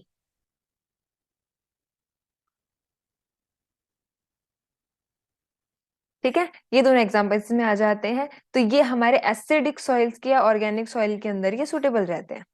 ओके, ये हो गया। और ये हमारी जो प्लांटेशन क्रॉप्स होती है उनके अंदर भी इन्हें यूज किया जाता है। तो ये तीन कैटेगरीज होती है, ये तीन क्लासिफाइड करते हैं हम, जो ये फॉस्फेटिक फर्टिलाइजर होते हैं उन्हें तीन कैटेगरी में डालते हैं। वाटर सॉल्युबल वाले फॉस्फोरिक एसिड, सिट्रिक एसिड में, और जो सिट्रिक और वाटर दोनों में इनसॉल्युबल रहता है वो। ओके, चलिए, नेक्स्ट आता है मेथड ऑफ फर्टिलाइजर एप्लीकेशन। अब क्योंकि ये 2 या से 3 नंबर का होता है तो ऐसे तो चार्ट इसके अंदर सफिशिएंट रहता है ना। बाकी अगर इसमें ज्यादा हमें लगे कि अगर इसको मेजर क्वेश्चन में पूछ लिया, 4-5 नंबर के क्वेश्चन में पूछा, तो इसके अंदर कुछ कुछ टर्म्स को आप थोड़ा सा बता दीजिएगा कि इसका मतलब क्या होता है। जैसे ब्रॉडकास्टिंग है तो ब्रॉडकास्टिंग में हम क्या करते हैं, प्लेसमेंट में क्या किया जाता है, फर्टिगेशन किसको बोलते हैं। तो फर्टिगेशन तो देखो क्या होता है कि जब हम फर्टिलाइजर को पानी में, जो आपका इरिगेशन दे रहे हो उन्हें, ठीक है, प्लांट के अंदर इरिगेशन दे रहे हो, वो इरिगेशन वाले वाटर के अंदर आप फर्टिलाइजर डाल दो, फिर उसको आप इरिगेशन कर दो। तो फर्टिलाइजर प्लस इरिगेशन को मिलाकर ही नाम दिया गया है फर्टिगेशन। ठीक है, तो जब आप इरिगेशन वाटर के अंदर फर्टिलाइजर डालने के बाद उसका छिड़काव कर रहे हो तो उनको ऑटोमेटिकली पानी के साथ ही फर्टिलाइजर मिल गया प्लांट्स को। इसी को हम क्या बोलते हैं, फर्टिगेशन बोलते हैं। ठीक है, तो इसके अंदर देखते हैं टेबल को हम। तो सबसे पहले जैसे सॉलिड फर्टिलाइजर है, कोई लिक्विड नहीं है, सॉलिड फर्टिलाइजर है। सॉलिड फर्टिलाइजर को हम कैसे कैसे दे सकते हैं, पहले तो ब्रॉडकास्ट छिड़काव करते हैं हम इसका। ठीक है, तो उसमें क्या क्या होता है, बेसल एप्लीकेशन होती है, बेस के अंदर देते हो प्लांट के एकदम बेस पे, या टॉप ड्रेसिंग करते हो ऊपर से। सेकेंड होता है इसके अंदर प्लेसमेंट। प्लेसमेंट होती है इसमें, सॉल प्लेसमेंट होती है, डीप प्लेसमेंट होती है, लोकलाइज्ड प्लेसमेंट होती है। ठीक है, बैंड प्लेसमेंट की बात करते हैं तो हिल या फिर रोज के अंदर डालते हैं। ओके, और लास्ट होती है पैलेट एप्लीकेशन, छोटे छोटे टुकड़ों के बीच में पैलेट्स की फॉर्म में जाता है वो। फिर आता है लिक्विड फर्टिलाइजर। लिक्विड फर्टिलाइजर को हम सॉल्यूशंस बना के देते हैं, फोलियर यानी पत्तियों पर छिड़काव करते हैं। फर्टिगेशन मैंने आपको बता ही दिया, इरिगेशन के साथ दिया जाता है। सॉइल के अंदर डायरेक्टली इंजेक्ट करवा देते हैं इंजेक्शन की तरह, या फिर एरियल एप्लीकेशन, जैसे कि ऊपर से एक मशीन चलेगी, सीधा छिड़काव होगा, एरियल हवा में एप्लीकेशन होगा। ठीक है, अब ये बहुत ज्यादा डिटेल में है तो इसका सिर्फ मैं मतलब आपको बताती हूँ। देखो, सबसे पहले ब्रॉडकास्टिंग पढ़ा, तो ब्रॉडकास्टिंग में हमें क्या लिखना है कि आप जो फर्टिलाइजर है उसे एकदम एक तरीके से, यानी यूनिफॉर्म तरीके से इकसार हम उसे क्या करते हैं, पूरी फील्ड के अंदर हम उसे स्प्रेड कर देते हैं, बिखेर देते हैं हम उसे। ठीक है, इसको ज्यादा हम उन क्रॉप्स के लिए यूज करते हैं जो बहुत डेंस होती है, बहुत पास पास लगी होती है। ओके, ये चीज हो गया। तो बहुत एक्सेस डोज में चला जाता है, क्योंकि इसके अंदर कोई क्वांटिटी का हिसाब नहीं आता है कि जिस तरीके से आपने हाथ में लिया और इस तरीके से पूरी फील्ड के अंदर आपने छिड़काव कर दिया। ओके, ये चीज होती है। अब ब्रॉडकास्टिंग क्या हमने पढ़ी, बेसल एप्लीकेशन हो सकती है। बेसल एप्लीकेशन के अंदर क्या होता है कि यूनिफॉर्मली आप डिस्ट्रीब्यूट करोगे उसके बेस के अंदर, स्टार्टिंग में आपने डाल दिया। टॉप ड्रेसिंग क्या होती है, it is the broadcasting of fertiliser, particularly nitrogenous fertiliser in closely sown crops like paddy and wheat with the objective of supplying nitrogen in readily available form to the growing plants। तो इसके अंदर कुछ खास नहीं है, बस broadcasting की definition इसके अंदर लिख के आनी है आपको कि ब्रॉडकास्टिंग हम किसे बोलते हैं, कि जिसके अंदर हम फर्टिलाइजर को यूनिफॉर्मली एक इक्वल अमाउंट के अंदर पूरी फील्ड के अंदर हम स्प्रेड कर देते हैं। और ज्यादातर जो क्रॉप्स जो होती हैं, जो डेंस होती हैं, जो पास पास लगी होती हैं, ठीक है, उनके अंदर हम इन्हें ज्यादा यूज करते हैं। ओके, ये चीज हो गया। और इसके अलावा इसके अंदर दो पार्ट्स होते हैं, एक बेसल एप्लीकेशन होता है, एक टॉप ड्रेसिंग होती है, दोनों पार्ट्स का नाम हमने लिख दिया। ठीक है, उसके बाद आता है जैसे प्लेसमेंट होती है। तो प्लेसमेंट में हम क्या करते हैं कि अब प्लेसमेंट को सिर्फ एक जगह पर फिक्स डालेंगे हम उसे। तो it refers to the placement of fertiliser in the soil at a specific place. किसी एक पर्टिकुलर प्लेस के अंदर हम उस फर्टिलाइजर को वहां पर सॉइल में डालेंगे, विद और without reference to the position of seed, यानी कि हमें सीड की पोजीशन से मतलब नहीं रखते हम इसके अंदर कि सीड एक्चुअल में कहाँ पर है, उसके हिसाब से हम डालें। इसके अंदर हम कोई भी एक पर्टिकुलर प्लेस के अंदर हम सॉइल के अंदर वो फर्टिलाइजर रख देंगे। ठीक है, placement of fertiliser is normally recommend when the quantity of fertiliser is apply is small, development of the root system is poor, soil have the low level of fertility. ये placement वाली technique हम कब लगाते हैं कि हम बिल्कुल उस सॉइल के ऊपर हम उसको प्लेस करके आएंगे फर्टिलाइजर को। हम तब करते हैं कि जब हमें बहुत कम क्वांटिटी के अंदर फर्टिलाइजर देना होता है, सॉइल की फर्टिलिटी कुछ खास नहीं होती है वहां पे, और रूट भी अच्छे से डेवलप नहीं होती है, उस टाइम पर हम ये प्लेसमेंट वाली टेक्निक का यूज करते हैं। ठीक है, फॉस्फेटिक और पोटाश के फर्टिलाइजर डालने के लिए हम, नाइट्रोजन के लिए हम क्या कर रहे थे, मेनली ब्रॉडकास्टिंग वाला कर रहे थे मेथड। फॉस्फेट और पोटाश के फर्टिलाइजर के लिए हम प्लेसमेंट कर रहे हैं। ठीक है, अब ये सॉल, डीप, लोकलाइज्ड, ये रहने देना। उसका मतलब बताया, उसके तीन पार्ट लिख दिए, नाम लिख दिए, तीनों तीन कैटेगरीज होती है। सॉल प्लेसमेंट होती है, डीप प्लेसमेंट होती है, लोकलाइज्ड प्लेसमेंट होती है। ठीक है, ओके। उसके अलावा लिक्विड के अंदर कोई जरूरत नहीं, उसमें फर्टिगेशन का मतलब मैंने आपको बता दिया, इरिगेशन के साथ देते हैं। और सॉइल के अंदर डायरेक्टली आप न्यूट्रिएंट जो भी फर्टिलाइजर होगा उसे आप सॉइल में डायरेक्टली इंजेक्ट करवा दोगे। तो वो नाम के हिसाब से ही है, बस उसके पॉइंट लिखने हैं हमें। उसके बाद नेक्स्ट पूछा गया लग्जरी कंजप्शन क्या होता है। लग्जरी कंजप्शन हम किसे बोलते हैं, occurs when the soil nutrient levels are above optimum and plant take up more nutrient than needed. ठीक है, तो लग्जरी कंजप्शन, हम लग्जरी किसे बोलते हैं कि एक तो होता है जो जरूरत होती है, एक होता है थोड़ा शाही रहना, बढ़िया एकदम ना। तो अगर हमें किसी को ऐसा है कि बढ़िया 2,000 रुपए नीडेड है उसके डेली काम के लिए, ये जितनी जरूरत है उतने उसको मिल रहे हैं, लेकिन उसके अलावा उसको 2,000 फालतू मिल रहे हैं, तो वो क्या करेगा, शाही खर्चा करेगा उसके ऊपर। है ना, बढ़िया ठाट बाट से रहेगा अपने और बढ़िया ब्रांड की चीजें लेकर आएगा। तो वही सेम होता है लग्जरी कंजप्शन, कि सोइल को जितना when soil nutrient level are above the optimum, यानी कि कितना, अगर हमें पता है कि अगर 20 mg अगर प्लांट को चाहिए, लेकिन सोइल के अंदर 40 है, तो 20 तो वो जरूरत में ले लेगा, उसके अलावा तो उसके पास वो एक्स्ट्रा ही है, तो उस एक्स्ट्रा न्यूट्रिएंट को भी वो अपने पास ले लेता है अपनी फंक्शनिंग और प्रोडक्शन के लिए। तो लग्जरी कंजप्शन क्या होता है, जब सोइल के अंदर जो न्यूट्रिएंट का लेवल होता है वो एक ऑप्टिमम, एक नॉर्मल लेवल से जितना चाहिए उससे वो ज्यादा होता है, जिसकी वजह से क्या होता है कि प्लांट क्या करता है अपनी फंक्शन के लिए, अपने प्रोडक्शन के लिए, वो उस एक्सेस न्यूट्रिएंट को भी वो ले लेता है। जनरली क्या होता है कि जो पोटेशियम होता है वो ज्यादातर एक्सेस में लिया जाता है, लेकिन उसकी वजह से क्या होगा, उसकी टॉक्सिसिटी लेवल बढ़ जाएगी, ज्यादा भी तो वो खराब करेगा, टॉक्सिक हो जाएगा। तो टॉक्सिसिटी लेवल जो होता है वो इंक्रीज हो जाता है और वो प्लांट्स को हार्म कर सकता है। ओके, चलिए, अब प्लांट के अंदर जिंक का क्या फंक्शंस होते हैं, जिंक न्यूट्रिएंट का क्या काम होता है। तो जिंक का होता है, सबसे पहले तो होता है कि ये बहुत सारे एंजाइम्स को एक्टिव करने का काम करता है। बहुत सारे एंजाइम्स प्लांट के अंदर होते हैं जिन्हें एक्टिवेट करने के लिए उन्हें जिंक की रिक्वायरमेंट होती है। जैसे कि एक कार्बोनिक एनहाइड्रेज एंजाइम होता है, ये बहुत जरूरी होता है जो हमारे C4 प्लांट्स होते हैं उनके लिए, जैसे शुगर केन हो गया। ठीक है, शुगर केन जैसे C4 जो प्लांट्स होते हैं उनके लिए कार्बोनिक एनहाइड्रेज बहुत जरूरी होता है, और इसको एक्टिवेट करने के लिए हमें क्या चाहिए होता है, जिंक चाहिए होता है। ठीक है, तो एक तो ये इसके अंदर एक एग्जांपल आप लिख सकते हो। उसके अलावा इसके अंदर नेक्स्ट फंक्शन क्या रहता है कि प्लांट हॉर्मोन्स के लिए बहुत नेसेसरी होता है, क्योंकि हमें पता है स्पेशली ऑक्सिन्स, ऑक्सिन्स के लिए कौन सा न्यूट्रिएंट नेसेसरी होता है, जिंक होता है। और हमें पता है कि ऑक्सिन्स का काम क्या होता है, रूट की ग्रोथ करवानी। ठीक है, ये सब इसका काम रहता है। तो अगर जिंक डेफिशिएंसी हो जाएगी, जिंक की कमी आ जाएगी, तो क्या हो जाएगा, it is low rates of stem elongation, उसकी स्टेम की ग्रोथ अच्छे से नहीं हो पाएगी, ऑक्सिन की एक्टिविटी कम हो जाएगी, ट्रिप्टोफान कम हो जाएगा। तो ये सब इसकी वजह से हो जाएगा अगर जिंक की डेफिशिएंसी हो गई। तो इन सब के प्रॉपर काम करने के लिए, कि प्रॉपर तने की लंबाई को बढ़ाने के लिए, अच्छे से ऑक्सिन की एक्टिविटी को परफॉर्म करने के लिए क्या चाहिए होता है, जिंक चाहिए होता है।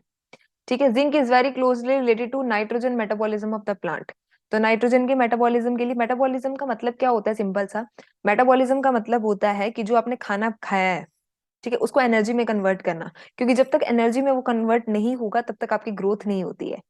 ओके, तो फूड को एनर्जी में कन्वर्ट करने को हम बोलते हैं मेटाबॉलिज्म।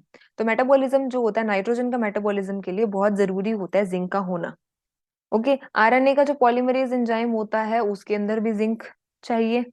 ठीक है, और साइटोप्लाज्म जो राइबोसोम्स होते हैं, राइबोसोम की भी स्ट्रक्चर को बनाए रखने के लिए जिंक की रिक्वायरमेंट होती है। तो हमने कितने सारे फंक्शन पढ़ लिए इसके अंदर, कि पहली चीज तो बहुत सारे एंजाइम्स को एक्टिवेट करने के लिए जिंक चाहिए होता है। जैसे जो कार्बोनिक एनहाइड्रेज एंजाइम है, इसको भी जो मेनली किस में जरूरी है, C4 प्लांट, जैसे शुगर केन जैसे C4 प्लांट्स के अंदर ये बहुत जरूरी होता है।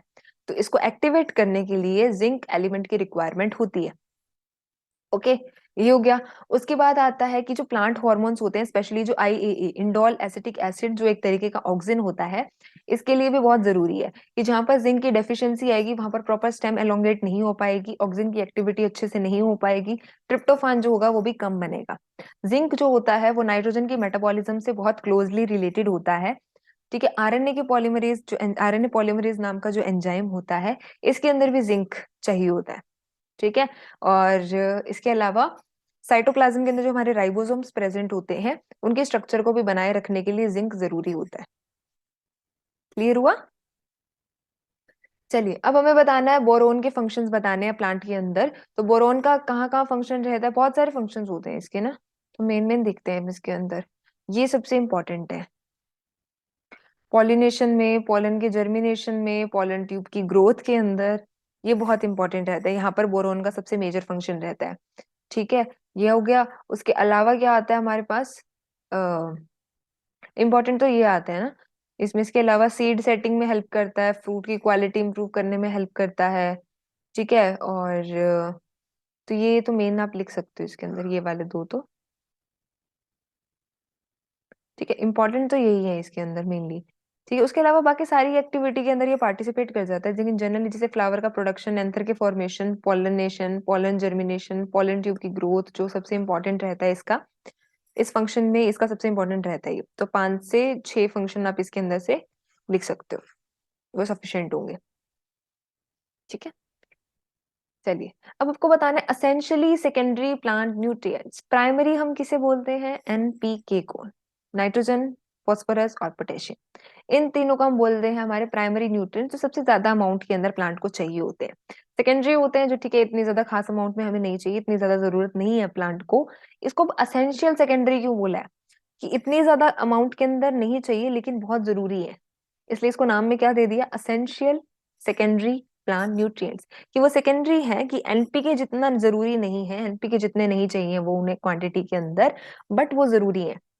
ओके, तो इसके अंदर क्या होता है हमारे पास? ठीक है, अब इसमें कौन कौन से आते हैं असेंशियल सेकेंडरी के अंदर? कौन कौन से आते हैं? कैल्शियम, मैग्नीशियम और सल्फर। ये तीन आते हैं जो असेंशियल भी होते हैं लेकिन सेकेंडरी भी होते हैं। कैल्शियम का मेनली रोल कहाँ होता है? कैल्शियम की बनी होती है सेल वॉल, प्लांट की जो सेल वॉल होती है। तो कैल्शियम जो करता है वो सेल वॉल को मजबूत बनाने का काम करता है मेनली। मैग्नीशियम जो होता है, मैग्नीशियम क्या करता है? क्रॉप की क्वालिटी को इंप्रूव करता है। और मैग्नीशियम जो होता है वो क्लोरोफिल का एक मेजर पार्ट होता है, क्लोरोफिल की स्ट्रक्चर में प्रेजेंट होता है, तो वहां ये जरूरी होता है। ठीक है, सल्फर जो होता है वो मेनली अमीनो एसिड और प्रोटीन्स के अंदर काम में आता है। ठीक है, तो एक प्रोटीन्स का और अमीनो एसिड का बहुत ही एसेंशियल कंपोनेंट होता है, साथ ही साथ रूट की ग्रोथ कराने के अंदर भी हेल्प करता है। ठीक है, तो कैल्शियम का मेनली सेल वॉल को स्ट्रॉन्ग बनाने का काम हुआ। मैग्नीशियम का क्रॉप की क्वालिटी को, लीफ की क्लोरोफिल और एंजाइम्स के अंदर इनका काम रहता है। और सल्फर का जो होता है काम कहाँ पे होता है? एक तो रूट की ग्रोथ में हेल्प करता है वो, प्लस वो बहुत सारे अमीनो एसिड और प्रोटीन्स का एक कंपोनेंट होता है, एक पार्ट होता है। ठीक है, अब आती है आपके पास मेथड ऑफ सॉइल सैंपलिंग। तो सॉइल सैंपलिंग का मेथड रहता है हमारे पास। अब सॉइल सैंपलिंग हम किसे बोलते हैं? It commonly refers to the analysis of a soil sample to determine the. अब सॉइल का सैंपल ले रहे हैं हम, सैंपलिंग करनी है हमें। ठीक है, तो इसके अंदर हम क्या करते हैं? उसका न्यूट्रिएंट कंटेंट को पता लगाने के लिए, और इसके अलावा उसकी कॉम्पोजिशन या दूसरे जितने भी करेक्टरिस्टिक होते हैं कि उसमें एसिडिटी कितनी है, उसकी बेसिसिटी कितनी है, ये सब चीजों का पता लगाने के लिए हम क्या करते हैं? सॉइल का सैंपल लेते हैं और फिर उसके अंदर ये सारी प्रॉपर्टीज को हम चेक करते हैं। ठीक है, तो ये हमारे पास मेथड रहा। तो देखो सबसे पहले तो क्या कर दिया जाता है ना, एक मेथड तो ये रहता है कि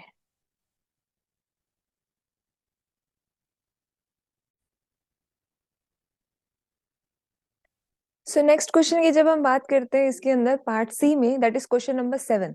क्वेश्चन नंबर 7 जो है इसके अंदर क्या पूछा गया है कि आपको सॉइल सैंपलिंग के मेथड बताने हैं। तो सबसे पहले जब हम देखेंगे कि हम सॉइल सैंपलिंग किसे कहते हैं, तो देखो सॉइल का सैंपल लेना, यानी हम क्या करते हैं इसके अंदर? हम सोइल के कुछ पार्ट लेते हैं, कुछ सैंपल लेते हैं। किस लिए लेते हैं? ताकि हम उस सैंपल के अंदर से उस सोइल का जितना न्यूट्रिएंट कंटेंट है उसके अंदर उसका पता लगा सकें। उसके अंदर क्या क्या कॉम्पोजिशन है, क्या क्या चीजें प्रेजेंट है, कोई सॉल्ट है या कोई भी कंटेंट उसके अंदर प्रेजेंट है वो हम पता लगा सके। ठीक है, उसके अलावा उसकी एसिडिटी कितनी है, उसकी वाटर होल्डिंग कैपेसिटी कितनी है, यानी जितनी भी उस सॉइल की प्रॉपर्टीज हैं, हम उसे पता लगाने के लिए हम एक सॉइल का एक छोटा सा सैंपल लेते हैं अलग अलग जगह से, तो उसे हम कहते हैं सॉइल सैंपलिंग। ठीक है, ये तो रहा बेसिक। अब इन्होंने बोला है कि हम किस किस तरीके से सैंपलिंग कर सकते हैं। तो देखो एक तो होता है रैंडम सैंपलिंग।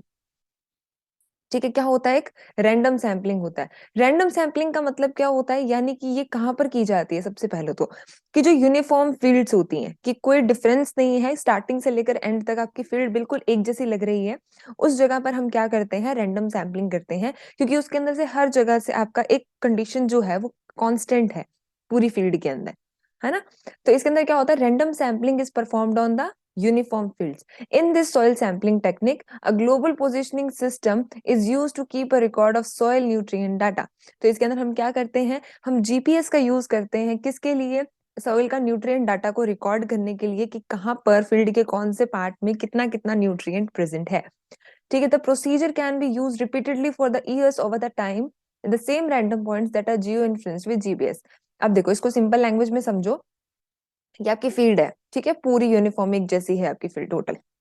ठीक है, तो अब इसके अंदर हम क्या करते हैं? रैंडम, मान लो हमने ये पोजीशंस इस फील्ड के अंदर रैंडमली फिक्स कर ली, तो पूरे फील्ड के अंदर हमने अलग अलग जगह से एक पोजीशन ले ली। इसको हम क्या करते हैं? जीपीएस का हम यूज करते हैं। अभी आपने जियो इन्फॉर्मेटिक्स के अंदर हमने समझा था कि हम जीपीएस का यूज करते हैं, इन टेक्नोलॉजीज का हम यूज करते हैं। ओके, तो इसके अंदर हम इसको जीपीएस से कनेक्ट कर देते हैं। तो वहां पर हमें क्या मिलता है? जीपीएस वाली टेक्नोलॉजी से कनेक्ट करने के बाद हम इसके अंदर हर एक रैंडम पोजीशन का न्यूट्रिएंट डाटा रिकॉर्ड करते हैं, रैंडम, ठीक है। तो ये जो प्रोसेस रहती है ये हम कितने सालों तक कंटिन्यूसली रिपीट करते हैं, सेम ये पोजीशन फिक्स रखते हैं कि हर साल इन 5 या 6 पोजीशंस के ऊपर हम न्यूट्रिएंट डाटा को चेक करेंगे। ओके, ये तो होती है रैंडम सैम्पलिंग, कि रैंडमली लिया है हमने, कि हमने कोई फिक्स नहीं किया कि यहीं से लेंगे, बस रैंडमली एक यहाँ से ले लिया, एक सैंपल यहाँ से, एक यहाँ से, इस तरीके से रैंडम ले लिया, ठीक है। सेकंड मेथड होता है ग्रिड सैंपलिंग। ग्रिड सैंपलिंग का मतलब क्या होता है, जैसे ये आपकी फील्ड है, prior knowledge of soil will help in the grid sampling, कि पहले से आपको थोड़ी बहुत सॉइल की जब नॉलेज होगी कि सॉइल कैसा है, यहाँ का किस तरीके की मिट्टी है। ऐसे में पता होता है कि कई बार हम बोलते हैं कि यहाँ पर जो मिट्टी रहती है वो बहुत क्ले सॉइल होती है, बहुत चिकनी मिट्टी होती है, यहाँ पे बहुत रेतीली मिट्टी है, ठीक है, या यहाँ पर इस नॉर्मल एनवायरनमेंट के अंदर न्यूट्रिएंट मतलब इस तरीके के मिलते हैं, है ना, या नाइट्रोजन की कमी मिलती है। तो थोड़ी बहुत जब हमें पहले से सॉइल के बारे में पता होता है तब हम ग्रिड सैंपलिंग करते हैं। इसके अंदर हम क्या करते हैं, it evaluates the distribution of nutrients throughout the field. तो इसके अंदर हम जैसे यहाँ पर तो क्या था कि हम कुछ रैंडम पॉइंट्स के ऊपर देख रहे थे, है ना, कुछ गिने चुने इसमें रैंडमली पॉइंट्स पे देख रहे थे। इसमें हम क्या करते हैं, पूरे फील्ड का देखते हैं। ग्रिड का मतलब होता है कि इसके अंदर हम पूरे फील्ड को छोटे छोटे पोर्शंस के अंदर डिवाइड कर देते हैं, ठीक है। So in grid sampling soil samples are collected from equal distances in the field. This technique prevent the biased result, कि कोई बाइजिंग नहीं होनी चाहिए, कुछ पार्शियलिटी टाइप नहीं होनी चाहिए। तो इसके अंदर हम इक्वल डिस्टेंसिंग के ऊपर हम सैंपल्स ले लेंगे, ठीक है। ग्रिड का मतलब होता है, इसको हम ग्रिड बोलते हैं, जब हम इस तरीके से छोटे छोटे बॉक्सेस में कॉलम्स में डिवाइड कर देते हैं, ठीक है, फील्ड को, उसे हम बोलते हैं। फिर इसके अंदर हम इक्वल डिस्टेंसेस के ऊपर हम क्या करते हैं, सैंपल ले लेते हैं। ये होती है ग्रिड सैम्पलिंग, ठीक है। उसके बाद आती है zone sampling. It is used to understand the fertility of soil. Zone sampling किस लिए की जाती है, ताकि हमें पता लगे कि सॉइल के अंदर फर्टिलिटी कितनी है, कितना फर्टाइल है वो सॉइल, कितनी उपजाऊ है। Zone sampling is a soil sampling technique in which soil is divided into different zones. इसमें हम उनको जोन वाइज डिवाइड करते हैं। ग्रिड नहीं होती, ग्रिड में तो पूरी फील्ड को हम डिवाइड कर देते हैं। इसके अंदर क्या करते हैं, उसकी अलग अलग सॉइल के फीचर के हिसाब से, क्रॉप के करेक्टर के हिसाब से, सॉइल की प्रॉपर्टी के हिसाब से हम उसे डिफरेंट जोन्स के अंदर डिवाइड कर देते हैं। मान लो इतनी जगह का सॉइल प्रॉपर्टी एक जैसी है, इतनी की अलग है, ठीक है, इसकी अलग है। तो इस तरीके से हम उस फील्ड को जोन के अंदर, अलग अलग जोन के अंदर हम क्या करते हैं, डिवाइड कर देते हैं, ठीक है। और फिर वहां से हम सैंपल लेते हैं जोन्स के हिसाब से। तो ये आपके 3 तरीके की सैम्पलिंग हो गई। तो इसके अंदर हमने सैम्पलिंग की डेफिनेशन देखी कि हम क्या करते हैं, हम सॉइल का एक छोटा सैंपल लेते हैं, ताकि हम सॉइल के अंदर जितनी भी प्रॉपर्टीज हैं, उसका न्यूट्रिएंट कंटेंट, उसकी वाटर होल्डिंग कैपेसिटी, ये सब चीजें हम उसके अंदर मेजर कर पाए, ये पता लगा पाए, ठीक है। फिर हमने 3 तरीके की देखी, रैंडम, ग्रिड और जोन सैम्पलिंग। ओके, चलिए नेक्स्ट मैं आपको पूछा है, अभी देखो इसके अंदर बहुत ज्यादा लिखे हुए हैं, तो इनमें से आपको जो जो थोड़े ठीक लगे ना, इजी याद हो जाए, वो हम कर लेंगे। तो इसके अंदर आपको बोला है कि जो माइक्रो न्यूट्रिएंट वाले फर्टिलाइजर होते हैं और उनके अंदर कितना कितना परसेंटेज कंटेंट होता है, वो आपको बताना है, ठीक है। तो कोई भी हम 5 याद रख लेते हैं जो इजी लगते हैं हमें, ठीक है। अब इसको हम, ओके, देखो माइक्रो न्यूट्रिएंट जैसे हमारे पास कौन से आते हैं, zinc, manganese, molybdenum, borax, boron आ जाता है, ठीक है, कॉपर आ जाता है, आयरन आ जाता है। तो ये सारे क्या होते हैं, हमारे माइक्रोन्यूट्रिएंट होते हैं, ठीक है। अब जिंक सल्फेट जो होता है, जिसको हम क्या बोलते हैं, ZnSO4, ठीक है। तो इसके अंदर जिंक जो होता है वो कितना होता है, 21% होता है, ओके, 21% हो गया। फिर आते याद करते हैं कॉपर सल्फेट, CuSO4.5H2O, इसमें कॉपर होता है 24। जिंक सल्फेट में जिंक कितना है, 21। कॉपर सल्फेट में कॉपर कितना है, 24% है, ठीक है, ये हो गया। अब हम याद करते हैं इसके अंदर, और कौन सा इजी लग रहा है हमें, 24 के बाद हम इसमें याद रखते हैं मैग्नीज सल्फेट, MnSO4। तीनों सल्फेट सल्फेट की कैटेगरी हो गई। इसमें मैग्नीज कितना होता है, 30.5%, ठीक है। तो जिंक सल्फेट कितना होता है, 21, जिसमें जिंक 21 होता है, ठीक है। उसके बाद कॉपर सल्फेट जो होता है उसके अंदर 24% कॉपर होता है, और मैग्नीज सल्फेट जो होता है उसके अंदर 30.5% मैग्नीज होता है, ओके। ये हो गया, 3 हो गए हमारे। इसके अलावा हम किसकी बात करते हैं, हम इसमें याद रखते हैं कि कौन सा करें, अच्छा, ये चिलेटेड जिंक होता है और एक चिलेटेड आयरन होता है, ठीक है। चिलेटेड जिंक है, एक चिलेटेड आयरन है, दोनों ही 12-12% है। तो ये 5 याद हो जाएंगे हमें इस तरीके से, ठीक है। Zinc sulphate, copper sulphate, manganese sulphate, zinc, chelated zinc, ये भी 12% होता है, और चिलेटेड आयरन जो होता है ये भी 12% होता है। ठीक है, चलिए ओके। अब इसमें पूछा गया है कि आपको न्यूट्रिएंट के मूवमेंट का पूरा मैकेनिज्म बताना है कि किस तरीके से उस मिट्टी की मतलब सॉइल होता है, तो प्लांट जो होता है वो सॉइल से न्यूट्रिएंट लेता है ना, प्लांट जो होता है वो सॉइल से न्यूट्रिएंट लेगा, तो वो डिफ्यूजन के मेथड से किस तरीके से न्यूट्रिएंट को लेता है। डिफ्यूजन किसे बोलते हैं हम? डिफ्यूजन का मतलब होता है कि जब कोई भी अगर हम हिंदी में समझे तो कोई भी ऐसा पदार्थ, ठीक है, चाहे वो सॉलिड हो चाहे वो लिक्विड हो, किसी भी तरीके का कोई भी ऐसा सब्सटेंस जब वो अपनी हाई कंसेंट्रेशन से लो कंसेंट्रेशन में जाता है, यानी अधिक सांद्रता से कम सांद्रता की ओर जाता है, उसे हम कहते हैं डिफ्यूजन। ठीक है, तो इसमें होता है क्या हमारे पास कि ये प्लांट है आपका,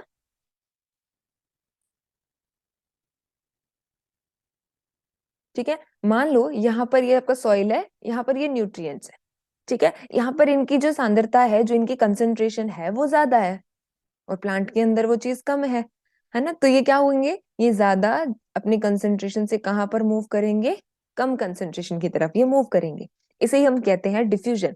तो इन्होंने पूछा है हमसे कि आप इसका पूरा मैकेनिज्म बताओ, पूरा फंडा बताओ कि किस तरीके से ये जाता है। ओके, तो डिफ्यूजन क्या होता है? During diffusion root grows throughout the profile and used up the nutrients directly around the root system and root hairs. As the concentration of nutrient around the root system drops, nutrient from the high concentrated areas towards the low concentration areas and towards the roots. They only move a small distance though. Potassium and phosphorus mostly move through the diffusion, and since the potassium and phosphorus aren't extremely mobile, it is important to have a high concentration of those nutrients throughout the soil and to apply those nutrients as close as to the root zone as possible. देखो अब इसमें क्या क्या चीजें लिखनी है हमें, point wise लिख के आना। ठीक है, सबसे पहले ही बात, डिफ्यूजन की डेफिनेशन लिख दी हमने, है ना, कि जब कोई भी सब्सटेंस है, जैसे हमारा न्यूट्रिएंट है, जब वो अपनी हाई कंसेंट्रेशन से लो कंसेंट्रेशन की तरफ जाता है, उसे हम बोलते हैं डिफ्यूजन।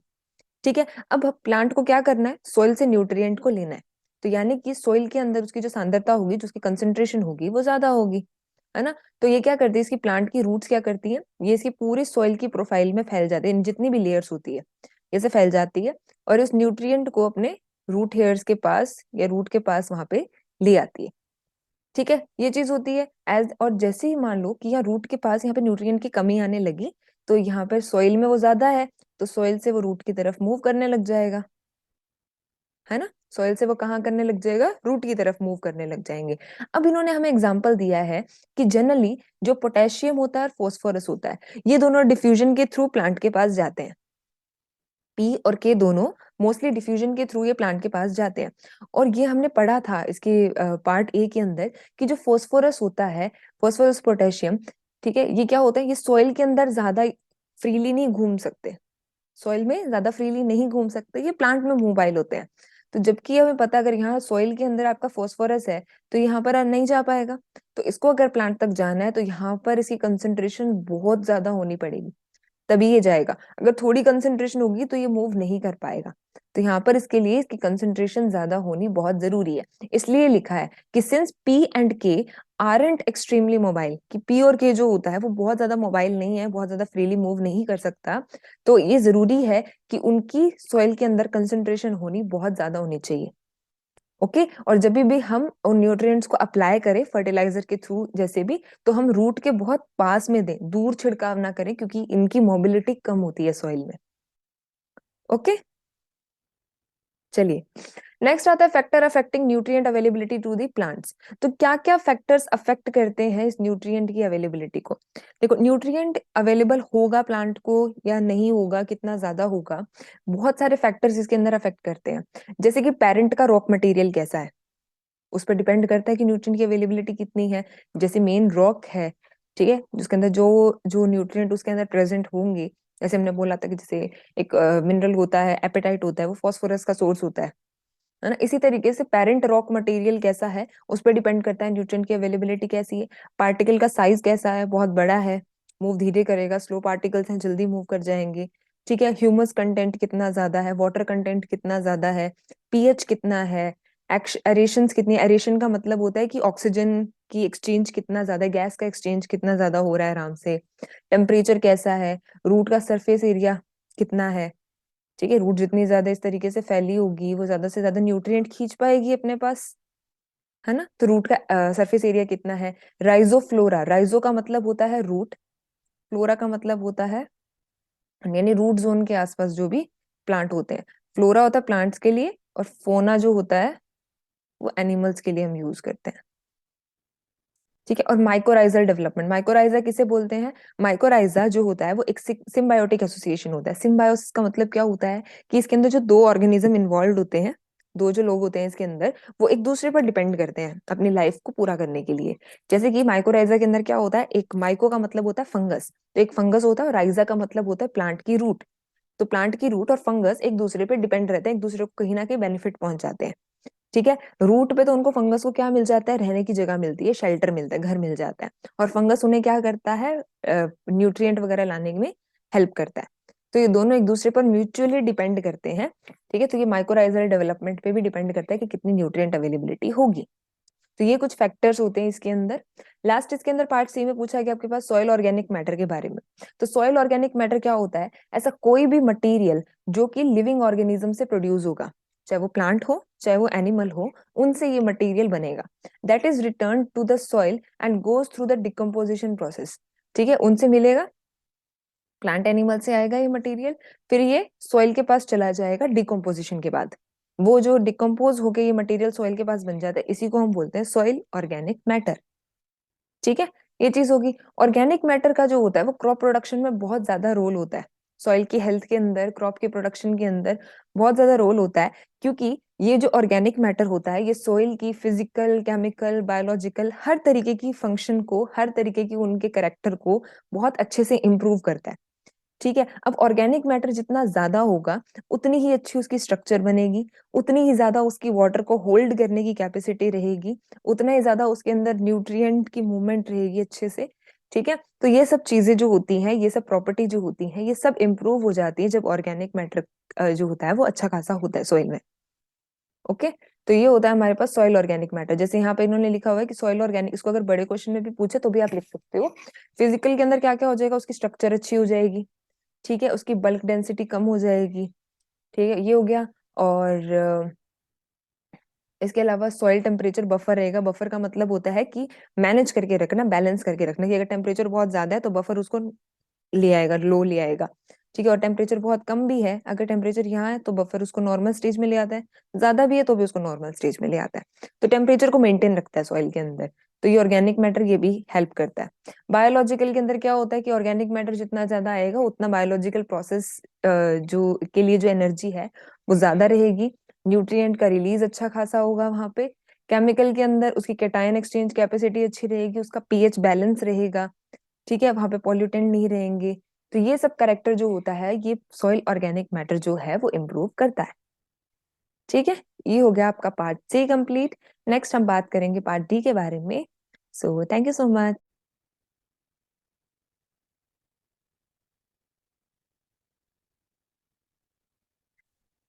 सो हेलो एवरीवन, अब हम बात करेंगे पार्ट डी के बारे में, जो आपके मेजर क्वेश्चंस रहते हैं। ठीक है। तो पार्ट डी के अंदर जब आपको फर्स्ट क्वेश्चन क्या दिख रहा है, इसके अंदर आपको फर्स्ट क्वेश्चन में बताना है कि आपको सॉइल की फर्टिलिटी का पता लगाने के लिए, सॉइल फर्टिलिटी को इवेल्युएट करने के लिए कौन कौन से डिफरेंट मेथड्स यूज किए जाते हैं उनके बारे में हमें बात करनी है। ठीक है। तो सॉइल फर्टिलिटी इवेल्युएशन की अगर हम बात करते हैं तो इसके लिए बहुत डिफरेंट डिफरेंट टाइप के मेथड होते हैं। सबसे पहला जो मेथड होता है वो होता है बायोलॉजिकल मेथड। ठीक है। पहला मेथड कौन सा हुआ, बायोलॉजिकल मेथड होता है। इसके अंदर अलग अलग होता है कि हम फील्ड के ट्रायल लगाते हैं, हम पोर्ट के अंदर कल्चर करते हैं।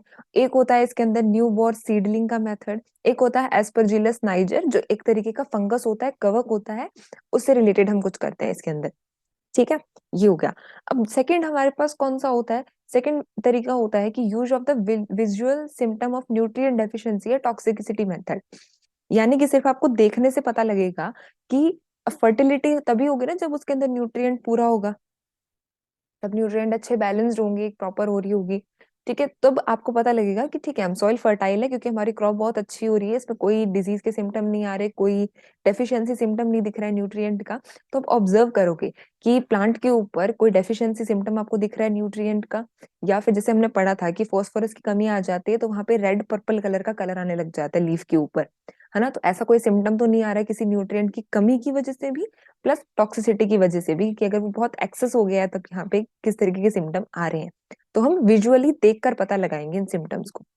ओके, ये होता है। एक होता है हमारे पास, थर्ड होता है प्लांट एनालिसिस मेथड, कि इसके अंदर हम टोटल एलिमेंट्स का एनालिसिस करेंगे। हम इसके अंदर टोटल जितने भी, चाहे मेजर हैं चाहे माइक्रो न्यूट्रिएंट हैं, हम उन सबका एनालिसिस करेंगे कि ये कितना कितना परसेंट प्रेजेंट है। टिश्यू का टेस्ट करेंगे। ये तो हो गया प्लांट एनालिसिस। इसके अलावा एक हम सॉइल एनालिसिस मेथड भी करते हैं, जिसके अंदर जो सॉइल साइंटिस्ट होता है वो सॉइल की टेस्टिंग करता है और पता लगाता है कि सॉइल के अंदर फर्टिलिटी लेवल कितना है। ओके, तो ये चार तरीके के मेथड्स होते हैं। फर्स्ट बायोलॉजिकल मेथड हुआ, जिसमें हम फील्ड ट्रायल लगाएंगे, पोट का कल्चर करेंगे, न्यूबर सीडलिंग मेथड करेंगे और एस्परजिलस नाइजर मेथड को यूज करेंगे। सेकंड होता है कि हम देखकर पता लगाएंगे कि प्लांट के अंदर कहीं पर कोई न्यूट्रिएंट की कमी की वजह से कोई सिम्टम तो नहीं आ रहा है, या उनके टॉक्सिसिटी होने की वजह से तो कोई सिम्टम नहीं आ रहा है। थर्ड के अंदर हम बात करेंगे, प्लांट की हम एनालिसिस करेंगे कि उसके अंदर जितने भी एलिमेंट्स प्रेजेंट हैं वो सब प्रॉपर अमाउंट के अंदर प्रेजेंट हैं या नहीं है। और लास्ट में हम सॉइल को एनालाइज करेंगे। ठीक है, अब इसके अंदर कुछ की डिटेल है, मतलब हमें सारा कुछ नहीं लिखना है, सिर्फ मतलब समझाने के लिए है ये, कि अब जैसे फील्ड टेस्ट है तो हम फील्ड प्लॉट टेक्निक का यूज करते हैं, जिससे कि हमें पता लगता है कि क्रॉप जो है वो न्यूट्रिएंट को किस तरीके से रिस्पॉन्ड कर रही है। इन these tests specific treatments are selected and randomly assigned to an area of land which is a representative of the condition। यानी कि पूरी आपकी जो लैंड है, पूरी जमीन है, उसके ऊपर आप क्या करते हो, कोई जगह स्पेसिफिक ट्रीटमेंट करवा के देखते हो कि वहां पर आप वैसे वैसे न्यूट्रिएंट दे के देखते हो उस पर्टिकुलर एरिया के अंदर। फिर आप चेक करते हो कि अगर हमने यहाँ पे नाइट्रोजन इतना दे दिया, फास्फोरस इतना दे दिया, तो उस न्यूट्रिएंट के देने के बाद क्रॉप के अंदर क्या चेंज आ रहा है, क्रॉप की यील्ड उसको किस तरीके से रिस्पॉन्ड कर रही है, बढ़ रही है, कम हो रही है, कैसे आ रही है। ठीक है, तो हम ये सब चीजें देखते हैं। ये तो होता है फील्ड टेस्ट, कि हम फील्ड में न्यूट्रिएंट अप्लाई करेंगे, स्पेसिफिक ट्रीटमेंट करके देखेंगे और हम देखेंगे कि उसके अंदर हमारी क्रॉप का क्या रिजल्ट आ रहा है। सेकंड होता है pot culture test. Pot culture test के अंदर क्या होता है, it utilize a small quantity of soil to quantify the nutrient supplying power of a soil. Pot है तो इसके अंदर हम क्या करते हैं कि कुछ अमाउंट के अंदर सॉइल आती है, कि बहुत बड़ा लैंड तो है नहीं हमारे पास, पोर्ट के अंदर है, तो उसके अंदर हम चेक कर लेते हैं कि स्मॉल क्वांटिटी के अंदर टेस्टिंग के लिए यूज कर लेते हैं। तो इसके अंदर भी हम क्या करते हैं, उस सॉइल के अंदर हम कुछ कुछ ट्रीटमेंट्स अप्लाई करके देखते हैं। ठीक है, और फिर हम चेक करते हैं कि उसके अंदर हमारा जो पोर्ट में हमने गमले में जो प्लांट लगाया है वो किस तरीके से रिस्पॉन्ड कर रहा है। ठीक है, ये चीज हो जाएगा। थर्ड होता है लैब के अंदर टेस्ट करते हैं। लैब में जिसमें हमने बोला कि न्यूबर सीडलिंग मेथड होता है। न्यूबर सीडलिंग मेथड का अंदर, इस टेक्निक के अंदर क्या होती है, it is based on the Uptake of nutrient bye growing a large number of plants on a small amount of soil. तो इसके अंदर हम ये चीज चेक करते हैं कि जब हम एक छोटे से एरिया के ऊपर बहुत सारे प्लांट ग्रो करवा देंगे, तो उसके अंदर वो किस तरीके से उस इतनी सी मिट्टी से कितना न्यूट्रिएंट किस तरीके से वो लेंगे। ठीक है, the seedling exhaust the available nutrient supply with in a short time. क्योंकि हमें पता है कि जब इतना सा लिमिटेड सॉइल है तो न्यूट्रिएंट भी एक लिमिटेड अमाउंट के अंदर होगा, और उसके अंदर अगर आप बहुत सारे प्लांट्स लगा दोगे तो उसके अंदर सॉइल के अंदर से न्यूट्रिएंट बहुत जल्दी खत्म हो जाएगा, क्योंकि प्लांट सारे न्यूट्रिएंट ले लेंगे, बहुत सारे प्लांट्स। ठीक है, तो total nutrient remove are quantified and tables are established. तो जितना न्यूट्रिएंट उसमें से खत्म हो गया है, फिर हम उसका टेबल बना के उसको चेक करेंगे कि अच्छा इतना था पहले, इतनी यहाँ पे वैल्यू आ रही थी, अब ये यहाँ पे इतना आ रहा है। ठीक है, फिर हम चेक करेंगे कि क्या इतना न्यूट्रिएंट सफिशिएंट है हमारी क्रॉप की यील्ड के लिए, या हमें और न्यूट्रिएंट की रिक्वायरमेंट है। ठीक है, ये चीज होगी, हम लैब में चेक करते हैं। फिर सॉइल टेस्टिंग वगैरह की जाती है, तो ये सब अलग अलग बहुत सारे मेथड रहते हैं। ठीक है, नेक्स्ट क्वेश्चन में पूछा गया है कि आपको क्राइटेरिया ऑफ असेंशियलिटी बताना है, जो आर्नन और स्टाउट ने दिया है। ये बहुत इंपॉर्टेंट रहता है इसके अंदर। ठीक है, 1939 के अंदर आर्नन और स्टाउट ने एक क्राइटेरिया रखे थे कुछ, कि जब हम बोलते हैं ना कि न्यूट्रिएंट असेंशियल है या नहीं है, तो ये चीज के लिए कुछ क्राइटेरिया होते हैं। अगर ये क्राइटेरिया पूरे हो रहे हैं तो यानी कि मतलब असेंशियलिटी के लिए जरूरी है वो, ये होना चाहिए। ठीक, टोटल ऑफ हमने पढ़ा था कि 17 असेंशियल एलिमेंट्स होते हैं हमारे, जो कि प्लांट की नॉर्मल ग्रोथ और उसके डेवलपमेंट के लिए बहुत जरूरी होते हैं। ठीक है, और इन असेंशियल एलिमेंट्स के लिए कुछ क्राइटेरिया रखे हुए हैं। क्राइटेरिया क्या क्या है, पहली चीज कि वो असेंशियल एलिमेंट की जो कमी है, ठीक है, a deficiency of an essential nutrient makes it impossible for the plant to complete the vegetative और reproductive stage of its life cycle. कि अगर वो असेंशियल न्यूट्रिएंट की कमी आ जाती है तो उसके बिना वो जो प्लांट है वो अपनी नॉर्मल वेजिटेटिव स्टेज हो चाहे रिप्रोडक्टिव स्टेज हो, यानी अपनी लाइफ साइकिल को कंप्लीट नहीं कर सकता है। ठीक है, पहला चीज तो ये हो गई। कि सेकंड होता है such deficiency specific to the element in question and can be prevented और corrected only by supplying this element, है ना, कि हमें इतनी टिपिकल लैंग्वेज नहीं लिखनी है। फर्स्ट चीज लिखनी है हमें कि कोई भी एक असेंशियल न्यूट्रिएंट की जो अगर कमी हो जाती है तो उस न्यूट्रिएंट के बिना वो प्लांट अपनी लाइफ साइकिल को कंप्लीट नहीं कर सकता है। सेकेंड चीज हमें लिखनी है कि अगर एक असेंशियल न्यूट्रिएंट की कमी आती है तो उसको पूरा करने के लिए हमें वही एलिमेंट देना पड़ेगा, वही न्यूट्रिएंट देना पड़ेगा। ये नहीं है कि अगर फास्फोरस की कमी आ गई है तो आप पोटैश देके पूरा कर दोगे। अगर फास्फोरस की कमी है तो हमें वहां पर फास्फोरस को ही देना पड़ेगा। सेकेंड ये हो गया। थर्ड हमारे पास होता है द एलिमेंट इज इन्वॉल्व, और जो भी उसी एलिमेंट को हम एसेंशियल एलिमेंट मानते हैं कि अगर वो एलिमेंट डायरेक्टली उस प्लांट के न्यूट्रिशन में, डायरेक्टली उस प्लांट की ग्रोथ और डेवलपमेंट के अंदर इन्वॉल्व होना चाहिए। ठीक है, apart from its possible effect in correcting the unfavourable, या फिर हाँ मतलब ये चीज होती है कि ठीक है वो कोई अपने वहां की केमिकल कंडीशन को, सॉइल की केमिकल कंडीशन को इम्प्रूव कर सकता है, सब कुछ को करेगा, लेकिन एक चीज होनी चाहिए कि वो एलिमेंट जो है वो डायरेक्टली पार्टिसिपेट करना चाहिए प्लांट की ग्रोथ में, यानी इनडायरेक्ट इफेक्ट नहीं है, वो चलो रहेगा उसका, लेकिन डायरेक्टली उसके इफेक्ट आना चाहिए। चाहिए कि उस न्यूट्रिएंट की कमी होने से या ज्यादा होने की वजह से डायरेक्टली प्लांट पे हमें उसका इफेक्ट दिखना चाहिए, वही एसेंशियल एलिमेंट्स होते हैं। तो फर्स्ट क्या पढ़ा हमने कि जो एक एसेंशियल न्यूट्रिएंट की जो कमी रहेगी, उस कमी होने से वो प्लांट जो है वो अपनी लाइफ साइकिल को कंप्लीट नहीं कर सकता, चाहे उसकी वेजिटेटिव ग्रोथ हो चाहे उसकी रिप्रोडक्टिव ग्रोथ हो। सेकेंड होता है कि एक एसेंशियल एलिमेंट की जो डेफिशिएंसी होती है वो जो होगी वो पूरी सिर्फ उसी एलिमेंट को देने से होगी, ना कि किसी और एलिमेंट से।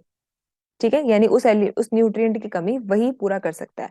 किसी को नहीं लिखना है, एग्जाम्पल में लिख सकते हो कि अगर फास्फोरस की डेफिशिएंसी है तो उसको पूरा करने के लिए हमें फास्फोरस को ही अप्लाई करना होगा, हम कोई दूसरा न्यूट्रिएंट अप्लाई नहीं कर सकते। ठीक है, अब ये थर्ड होता है कि ये एलिमेंट जो होना चाहिए ये प्लांट की ग्रोथ के अंदर डायरेक्टली इन्वॉल्व होना चाहिए, सिर्फ इनडायरेक्ट इफेक्ट नहीं कि इसका ठीक है सॉइल के ऊपर इफेक्ट पड़े, सॉइल की प्रॉपर्टीज को ये इंप्रूव करे, फिर उसका सॉइल का प्लांट के ऊपर पड़े, इसका डायरेक्ट इफेक्ट आना चाहिए प्लांट की ग्रोथ के ऊपर। ओके, तो ये तीन दिए थे इन्होंने एसेंशियलिटी ऑफ न्यूट्रिएंट्स, आरन और स्टाउट ने दिए थे 1939 के अंदर। थर्ड होता है हमारे पास explain the use and the importance of soil amendment. Soil amendment किसे बोला जाता है? देखो सॉइल अमेंडमेंट ऐसा कोई भी मटेरियल जिसको आप सॉइल के अंदर जब अप्लाई करोगे उससे सॉइल की प्रॉपर्टीज जो होंगी वो इंप्रूव हो जाएंगी, ऐसा कोई भी मटेरियल को हम क्या बोलते हैं? सॉइल अमेंडमेंट बोलते हैं। ठीक है, तो सोइल के अंदर हमने ऐसा अगर कोई भी मटेरियल डाला जिससे कि उस सोइल की प्रॉपर्टीज इंप्रूव हो गई हैं, उसका वाटर का रिटेंशन, उसकी परमेबिलिटी, उसका एरेशन, उसकी स्ट्रक्चर, उसकी वाटर होल्डिंग की कैपेसिटी, जितनी भी आप सोइल की प्रॉपर्टीज पढ़ते हो वो सारी प्रॉपर्टीज इंप्रूव हो रही हैं, अच्छी हो रही हैं, उसे हम बोलते हैं सॉइल अमेंडमेंट्स। ठीक है, अब जैसे इनके इंपॉर्टेंस क्या है, जैसे हम बोलते हैं वाटर क्वालिटी बेनिफिट्स, तो soil amendment increase the spacing between the soil particles so that the soil can absorb and hold more moisture. तो ये क्या करता है कि सॉइल अमेंडमेंट डालने के बाद क्या होता है कि सॉइल के पार्टिकल्स के बीच में स्पेस थोड़ा इंक्रीज हो जाता है, जिससे कि क्या होता है यहाँ पर जो वाटर है ज्यादा से ज्यादा मॉइस्चर को वो होल्ड कर सकते हैं, यानी उनकी वाटर होल्डिंग कैपेसिटी जो है वो बढ़ जाती है। ठीक है, amended soil have the ability to remove the, अगर जिनके अंदर कुछ अमेंडमेंट ऐसे होते हैं, कुछ मटेरियल ऐसे हम यूज करते हैं सॉइल में जिसे डालने से वहां पर जितने भी पॉल्यूटेंट होते हैं, ठीक है, पोल्यूशन करने वाले जितने भी पॉल्यूटेंट्स होते हैं वो रिमूव हो जाते हैं। ठीक है, वहां से प्रेसिपिटेट हो जाते हैं। फिल्टरिंग बैक्टीरियल, यानी जो भी अंदर पॉल्यूटेंट, जिस भी तरीके के पॉल्यूटेंट प्रेजेंट है वो अलग अलग मेथड के थ्रू वहां से क्या हो जाएंगे? रिमूव हो जाएंगे। ओके, अब जैसे इसकी इंपॉर्टेंट दे रखी है हमें, कैटल, शीप या पोल्ट्री का जो भी एक्सक्रीटा रहता है उसको हम एज ए मेन्योर यूज करते हैं, है ना। ठीक है, कैटल का, शीप का, पोल्ट्री का जो भी एक्सक्रीटा, जो भी उनका वेस्ट मटेरियल होता है हम उसको as a manure, as a खाद हम उसको यूज करते हैं। इससे होता क्या है? इससे होता है कि सॉइल की स्ट्रक्चर अच्छी हो जाती है, माइक्रोब की एक्टिविटी अच्छी हो जाती है। तो ये बहुत सुंदर सा चार्ट बना हुआ है इसके अंदर। इसी तरीके से जैसे कुछ वेस्ट मटेरियल जो भी है आपका, ये देखो कोई भी घर का सब्जियां फ्रूट्स वगैरह का जो भी वेस्ट मटेरियल है आपका, ठीक है, उसके हम क्या करते हैं, उसको एज अ कंपोस्ट हम जब यूज करते हैं, इससे क्या होता है, एक तो फर्टिलाइजर की तरह काम करता है, प्लस वो जो सॉइल इरोजन है उसको क्या कर देता है? कम कर देता है। ठीक है, थर्ड होता है कि वेस्ट वाटर के ट्रीटमेंट से हमें बाद में जो भी बचता है उसके अंदर लास्ट में वाटर का ट्रीटमेंट करने से, वेस्ट वाटर का, तो ये जो सीवेज स्लज बचती है ये क्या होती है? ये तो एक तो सॉइल कंडीशनर की तरह काम करती है और साथ ही साथ वेस्ट ट्रीटमेंट हो जाता है हमारा। ओके, इसके अलावा हम क्या कर सकते हैं, जैसे ये देखिए कि फंजाई हमने पढ़ा था अभी, फंजाई और प्लांट के रूट का जो म्यूचुअल एसोसिएशन होता है, एक दूसरे पे डिपेंड रहते हैं, को डिपेंडेंट रहते हैं वो, ठीक है, उसे हम क्या बोलते हैं, माइकोराइजा बोलते हैं। इस माइकोराइजा का फर्क मतलब क्या फायदा होता है कि इससे क्या होता है, न्यूट्रिएंट अवेलेबिलिटी बढ़ जाती है, क्योंकि हमने बोला था कि जो प्लांट की रूट होती है वो फंगस को शेल्टर देती है, रहने की जगह देती है, और जो फंगस होता है वो न्यूट्रिएंट की अवेलेबिलिटी को इंक्रीज करवाता है। साथ ही साथ प्लांट का इम्यून सिस्टम भी जो होता है वो स्ट्रांग हो जाता है, ठीक है। इसी तरीके से ऑर्गेनिक बायोमास का जब थर्मल डिकम्पोजिशन होता है उसे हम बोलते हैं बायोचर। बायोचर से क्या होता है, कार्बन का स्टोरेज अच्छा होता है, ग्रीन हाउस गैसेस कम हो जाती हैं, जिसे जिसे हम CO2, क्लोरोफ्लोरोकार्बन्स, ये कम हो जाती हैं, और हैवी मेटल का कंटेंट भी कम हो जाता है। ओके। और इसी तरीके से ऑर्गेनिक वेस्ट कोई भी होगा उसको हम रीयूज करते हैं, उसे हम बोलते हैं बायोसॉलिड। इससे क्या होता है, ऑर्गेनिक मैटर बढ़ जाता है, मैक्रो माइक्रो न्यूट्रिएंट्स बढ़ जाते हैं, ठीक है। तो ये चार्ट याद करना हमें इजी है, इस चार्ट को इसी तरीके से आप याद कीजिएगा। और इसको मैं इंक को रिमूव कर देती हूँ, तो एक क्लियर कट फोटो आपको मिल जाएगी,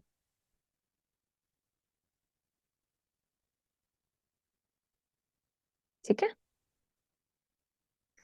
चलिए, नेक्स्ट आता है हमारे पास कि what is INM and what is the importance of INM in the plant nutrition.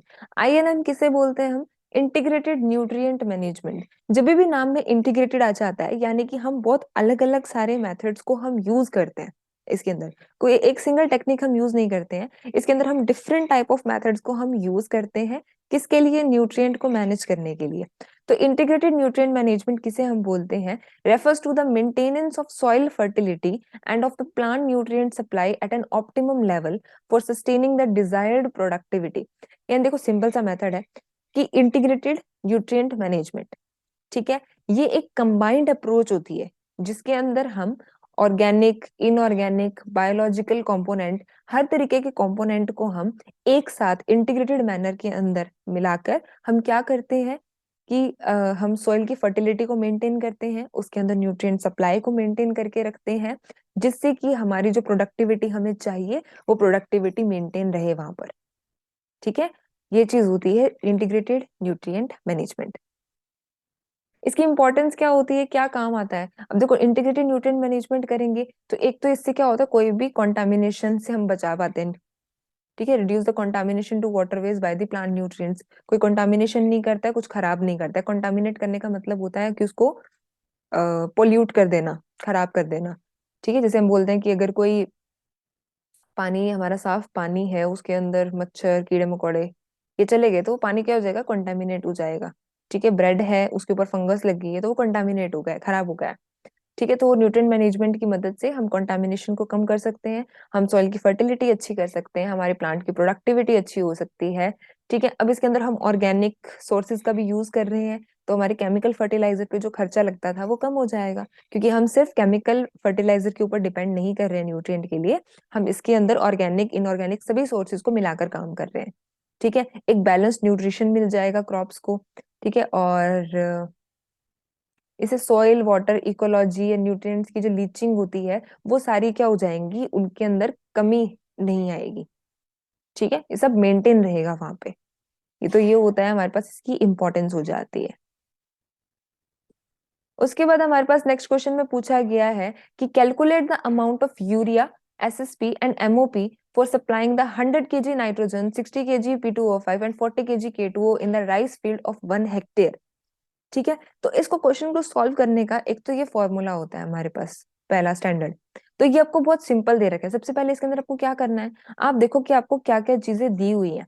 अब देखो यूरिया दिया हुआ है, यूरिया हमें पता है, यूरिया के अंदर हमें सिर्फ कौन सा न्यूट्रिएंट मिलता है, यूरिया से हमें सिर्फ क्या मिलता है, नाइट्रोजन मिलता है। नाइट्रोजन कितना होता है यूरिया के अंदर, 46% नाइट्रोजन होता है, ठीक है, लिख लिया। दूसरा में क्या बोला हुआ है, SSP यानी कि single super phosphate. Single super phosphate से सिर्फ हमें क्या मिलता है, फॉस्फोरस मिलता है, इसके अलावा कोई न्यूट्रिएंट नहीं होता है इसके अंदर मेजर में, है ना। N भी नहीं होता, सिर्फ P मिलता है हमें, ना K होता है इसके अंदर, ठीक है। तो ये हो गया, कितना होता है इसके अंदर, 16% P2O5 होता है।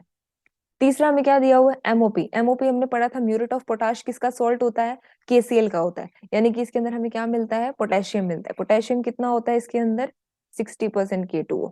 और एक हमने इसके अंदर मैंने और ऐड कर दी है, जो अगर पूछ लें अगर आपसे, एक होता है डीएपी। डीएपी से हमें दो चीजें मिलती हैं, हमें नाइट्रोजन भी मिलता है, हमें फॉस्फोरस भी मिलता है। डीएपी के अंदर 18% तो नाइट्रोजन होता है और 46%, 46% इसमें क्या होता है, P2O5। ठीक है, क्लियर है? ओके। अब इस क्वेश्चन को सॉल्व कैसे करते हैं, तो आपने ये सब चीजें लिख ली। ओके, अब सबसे पहले आता है हमारे पास, इन्होंने बोला है कि अब आपको नाइट्रोजन प्रोवाइड करवाना है, तो पहले हम लिखेंगे कि नाइट्रोजन के लिए। ठीक है, तो आपने बोला कि नाइट्रोजन हमें सिर्फ यूरिया से मिलेगा और कुछ नहीं है हमारे पास। तो आपको पता है कि 100 के किलो यूरिया के अंदर कितना नाइट्रोजन होगा, 46 किलो होगा। यही मतलब होता है इसका, है ना? तो इसको मैं यहाँ पे करके बताती हूँ आपको। ठीक है, आप इसको कैसे लिख सकते हो, नाइट्रोजन के केस के अंदर आपको पता है 46 kg नाइट्रोजन अगर आपको चाहिए तो आपको किससे मिलेगा, आपको 100 kg यूरिया डालना पड़ेगा। यही पढ़ा हमने, 46% होता है उसके अंदर। और हमें चाहिए कितना नाइट्रोजन, 100 kg चाहिए हमें। ठीक है, अगर हमें 100 kg नाइट्रोजन चाहिए तो हमें उसके लिए क्या करना पड़ेगा, 46 के लिए 100 चाहिए, तो एक के लिए कितना चाहिए होता है, 100/46, 100/46 हो गया। और 100 के लिए कितना चाहिए, 100/46 × 100। इससे जो भी आंसर आएगा उतना केजी आपको क्या चाहिए, यूरिया चाहिए 100 किलो नाइट्रोजन देने के लिए। सिमिलर सी बात है, आप क्या करोगे फॉस्फोरस के लिए। फॉस्फोरस के अंदर हमने किससे देना है, सिंगल सुपर फॉस्फेट से देना है। तो आप उसके अंदर क्या लिखोगे, आपको पता है कि आपको 16 किलो P2O5 मिलता है किससे, जब आप 100 kg एसएसपी डालते हो। 100 kg एसएसपी डालने से आपको उसके अंदर 16 किलो P2O5 यानी फॉस्फोरस मिलता है। और आपको फॉस्फोरस चाहिए कितना, 60 किलो चाहिए। और आपको 60 किलो चाहिए तो क्या हो जाएगा, 100/16 × 60। जितना आंसर आएगा यानी हमें उतना केजी क्या डालना पड़ेगा, एसएसपी डालना पड़ेगा, इतना फॉस्फोरस पूरा करने के लिए। सिमिलर सा हमारे पास आता है पोटेशियम के लिए।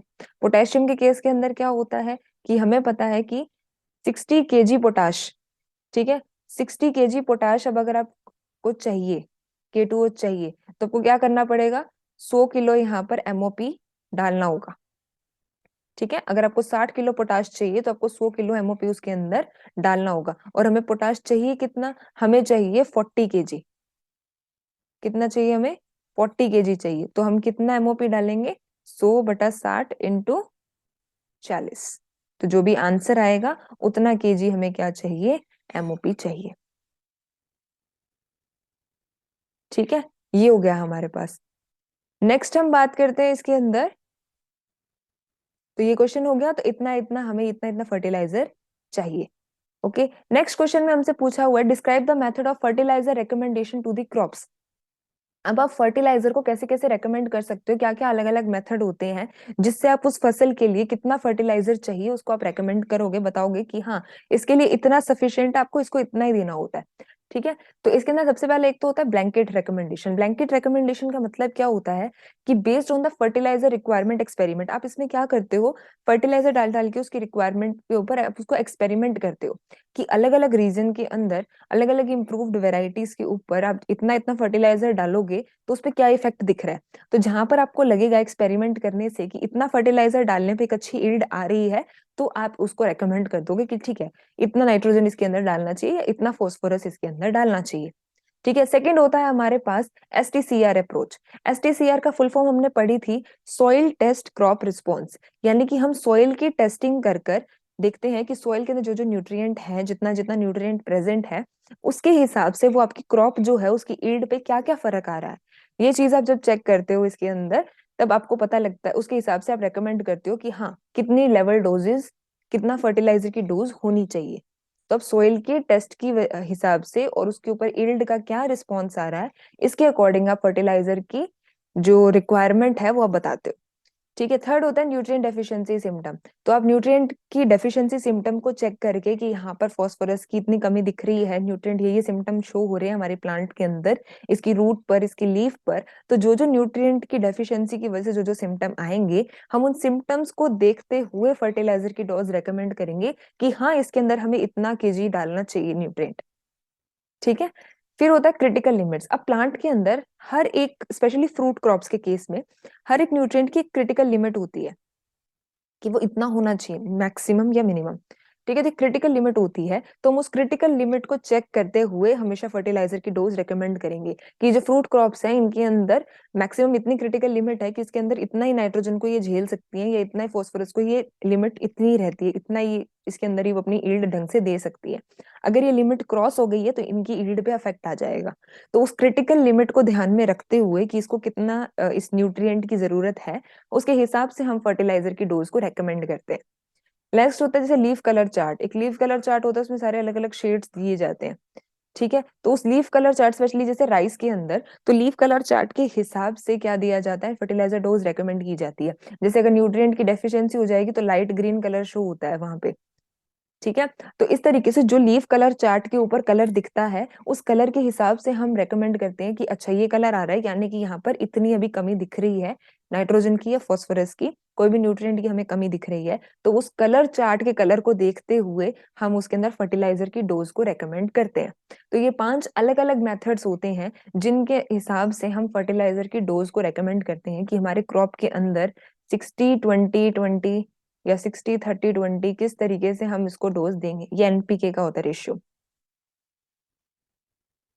ठीक है, लास्ट आपसे पूछा है कि सॉइल फर्टिलिटी क्या होती है और अलग अलग फैक्टर्स क्या होते हैं सॉइल की फर्टिलिटी को अफेक्ट करने वाले। तो सॉइल फर्टिलिटी जो होती है उसे हम क्या बोलते हैं कि फर्टिलिटी उसकी खुद की इनहेरेंट प्रॉपर्टी होती है, उसकी सॉइल की खुद की इनहेरेंट, यानी कि जो उसको पहले से मिली होती है। जब से वो सॉइल बना है तब से उसके अंदर एक इनहेरेंट क्वालिटी है, एक इनहेरेंट कैपेसिटी है कि वो प्लांट न्यूट्रिएंट्स को कितना अच्छे से, कितनी प्रॉपर अमाउंट के अंदर वो सप्लाई कर सकता है। ठीक है, तो soil fertility is the inherent capacity of soil. वो उसकी इनहेरेंट कैपेसिटी है, किस चीज की कैपेसिटी है, to supply the plant nutrients. Plant nutrient को सप्लाई करना है, कैसे कैसे करना है, इन द एडिक्वेट अमाउंट, यानी in the proper amount, proper amount के अंदर करना है, सुटेबल प्रोपोर्शन के अंदर करना है, यानी अगर एनपीके उसको 1:2:1 में चाहिए तो वो वैसे करेगा, और टॉक्सिक सब्सटेंसेस से फ्री होना चाहिए। फैक्टर क्या क्या अफेक्ट करते हैं, पेरेंट मटेरियल करता है। अब हमें पता है कि अगर एक कोई पेरेंट रॉक है जिससे कि वो सॉइल बनी है, रॉक के टूटने से बनती है, उसकी वेदरिंग से बनती है, तो पेरेंट रॉक के अंदर अगर न्यूट्रिएंट ज्यादा है तो उससे बनने वाला आगे से टूटकर जो सॉइल बनेगा उसके अंदर भी न्यूट्रिएंट ज्यादा होगा। सेकंड होती है topography. The fertility of soil is also depend on the topography, यानी उसकी ढलान के ऊपर भी डिपेंड करता है। लीचिंग एंड इरोजन, जितनी ज्यादा ढलान रहती है वहां पे उतना ही ज्यादा इरोजन होता है। ठीक है, उतनी ज्यादा उसकी ऊपर वाली लेयर जो होती है वो हट जाती है, उसे हम इरोजन बोलते हैं। सॉइल की एज पे होता है कि जैसे जैसे सॉइल जो होती है उसकी एज बढ़ती है वैसे वैसे उसकी फर्टिलिटी कम होती रहती है। ठीक है, माइक्रो ऑर्गेनिजम्स पे होता है कि अलग अलग जो माइक्रो ऑर्गेनिजम्स होते हैं वो क्या, उनका काम क्या होता है, जो सॉइल के अंदर different different micro organism present होते हैं, कुछ बैक्टीरियाज होते हैं, कुछ फंजाई होते हैं जो फेवरेबल होते हैं, अच्छे होते हैं उनके लिए। वो क्या करते हैं, कुछ न्यूट्रिएंट जो अनअवेलेबल फॉर्म के अंदर होते हैं उनको वो अवेलेबल फॉर्म के अंदर कन्वर्ट करवा देते हैं। ठीक है, ऑर्गेनिक मैटर का हमने पढ़ा कि ऑर्गेनिक मैटर जब ज्यादा होता है तब फर्टिलिटी बढ़ती है, उसकी सारी प्रॉपर्टीज अच्छी होने लग जाती हैं सॉइल की। क्रॉपिंग सिस्टम पर होता है कि अगर आप सेम ही क्रॉप को उस फील्ड के ऊपर दोबारा दोबारा एक ही क्रॉप लगाओगे तब उसकी फर्टिलिटी जो हो जाती है वो कम हो जाती है। इसीलिए हमारा क्रॉप रोटेशन का फिनोमिना आता है, उसकी प्रोसेस आती है कि हमें क्रॉप रोटेट करके लगानी चाहिए ताकि सॉइल की फर्टिलिटी बनी रहे, उसके अंदर न्यूट्रिएंट का कंटेंट बैलेंस रहे, एक ही न्यूट्रिएंट हर साल ज्यादा से ज्यादा यूज ना हो, जिसकी वजह से उस न्यूट्रिएंट की परमानेंट कमी रह जाएगी उस सॉइल के अंदर। ओके, तो ये आपका कंप्लीट हो गया है पेपर। सो आई होप आपको बहुत सारे कंसेप्ट क्लियर हो गए होंगे। So thank you so much.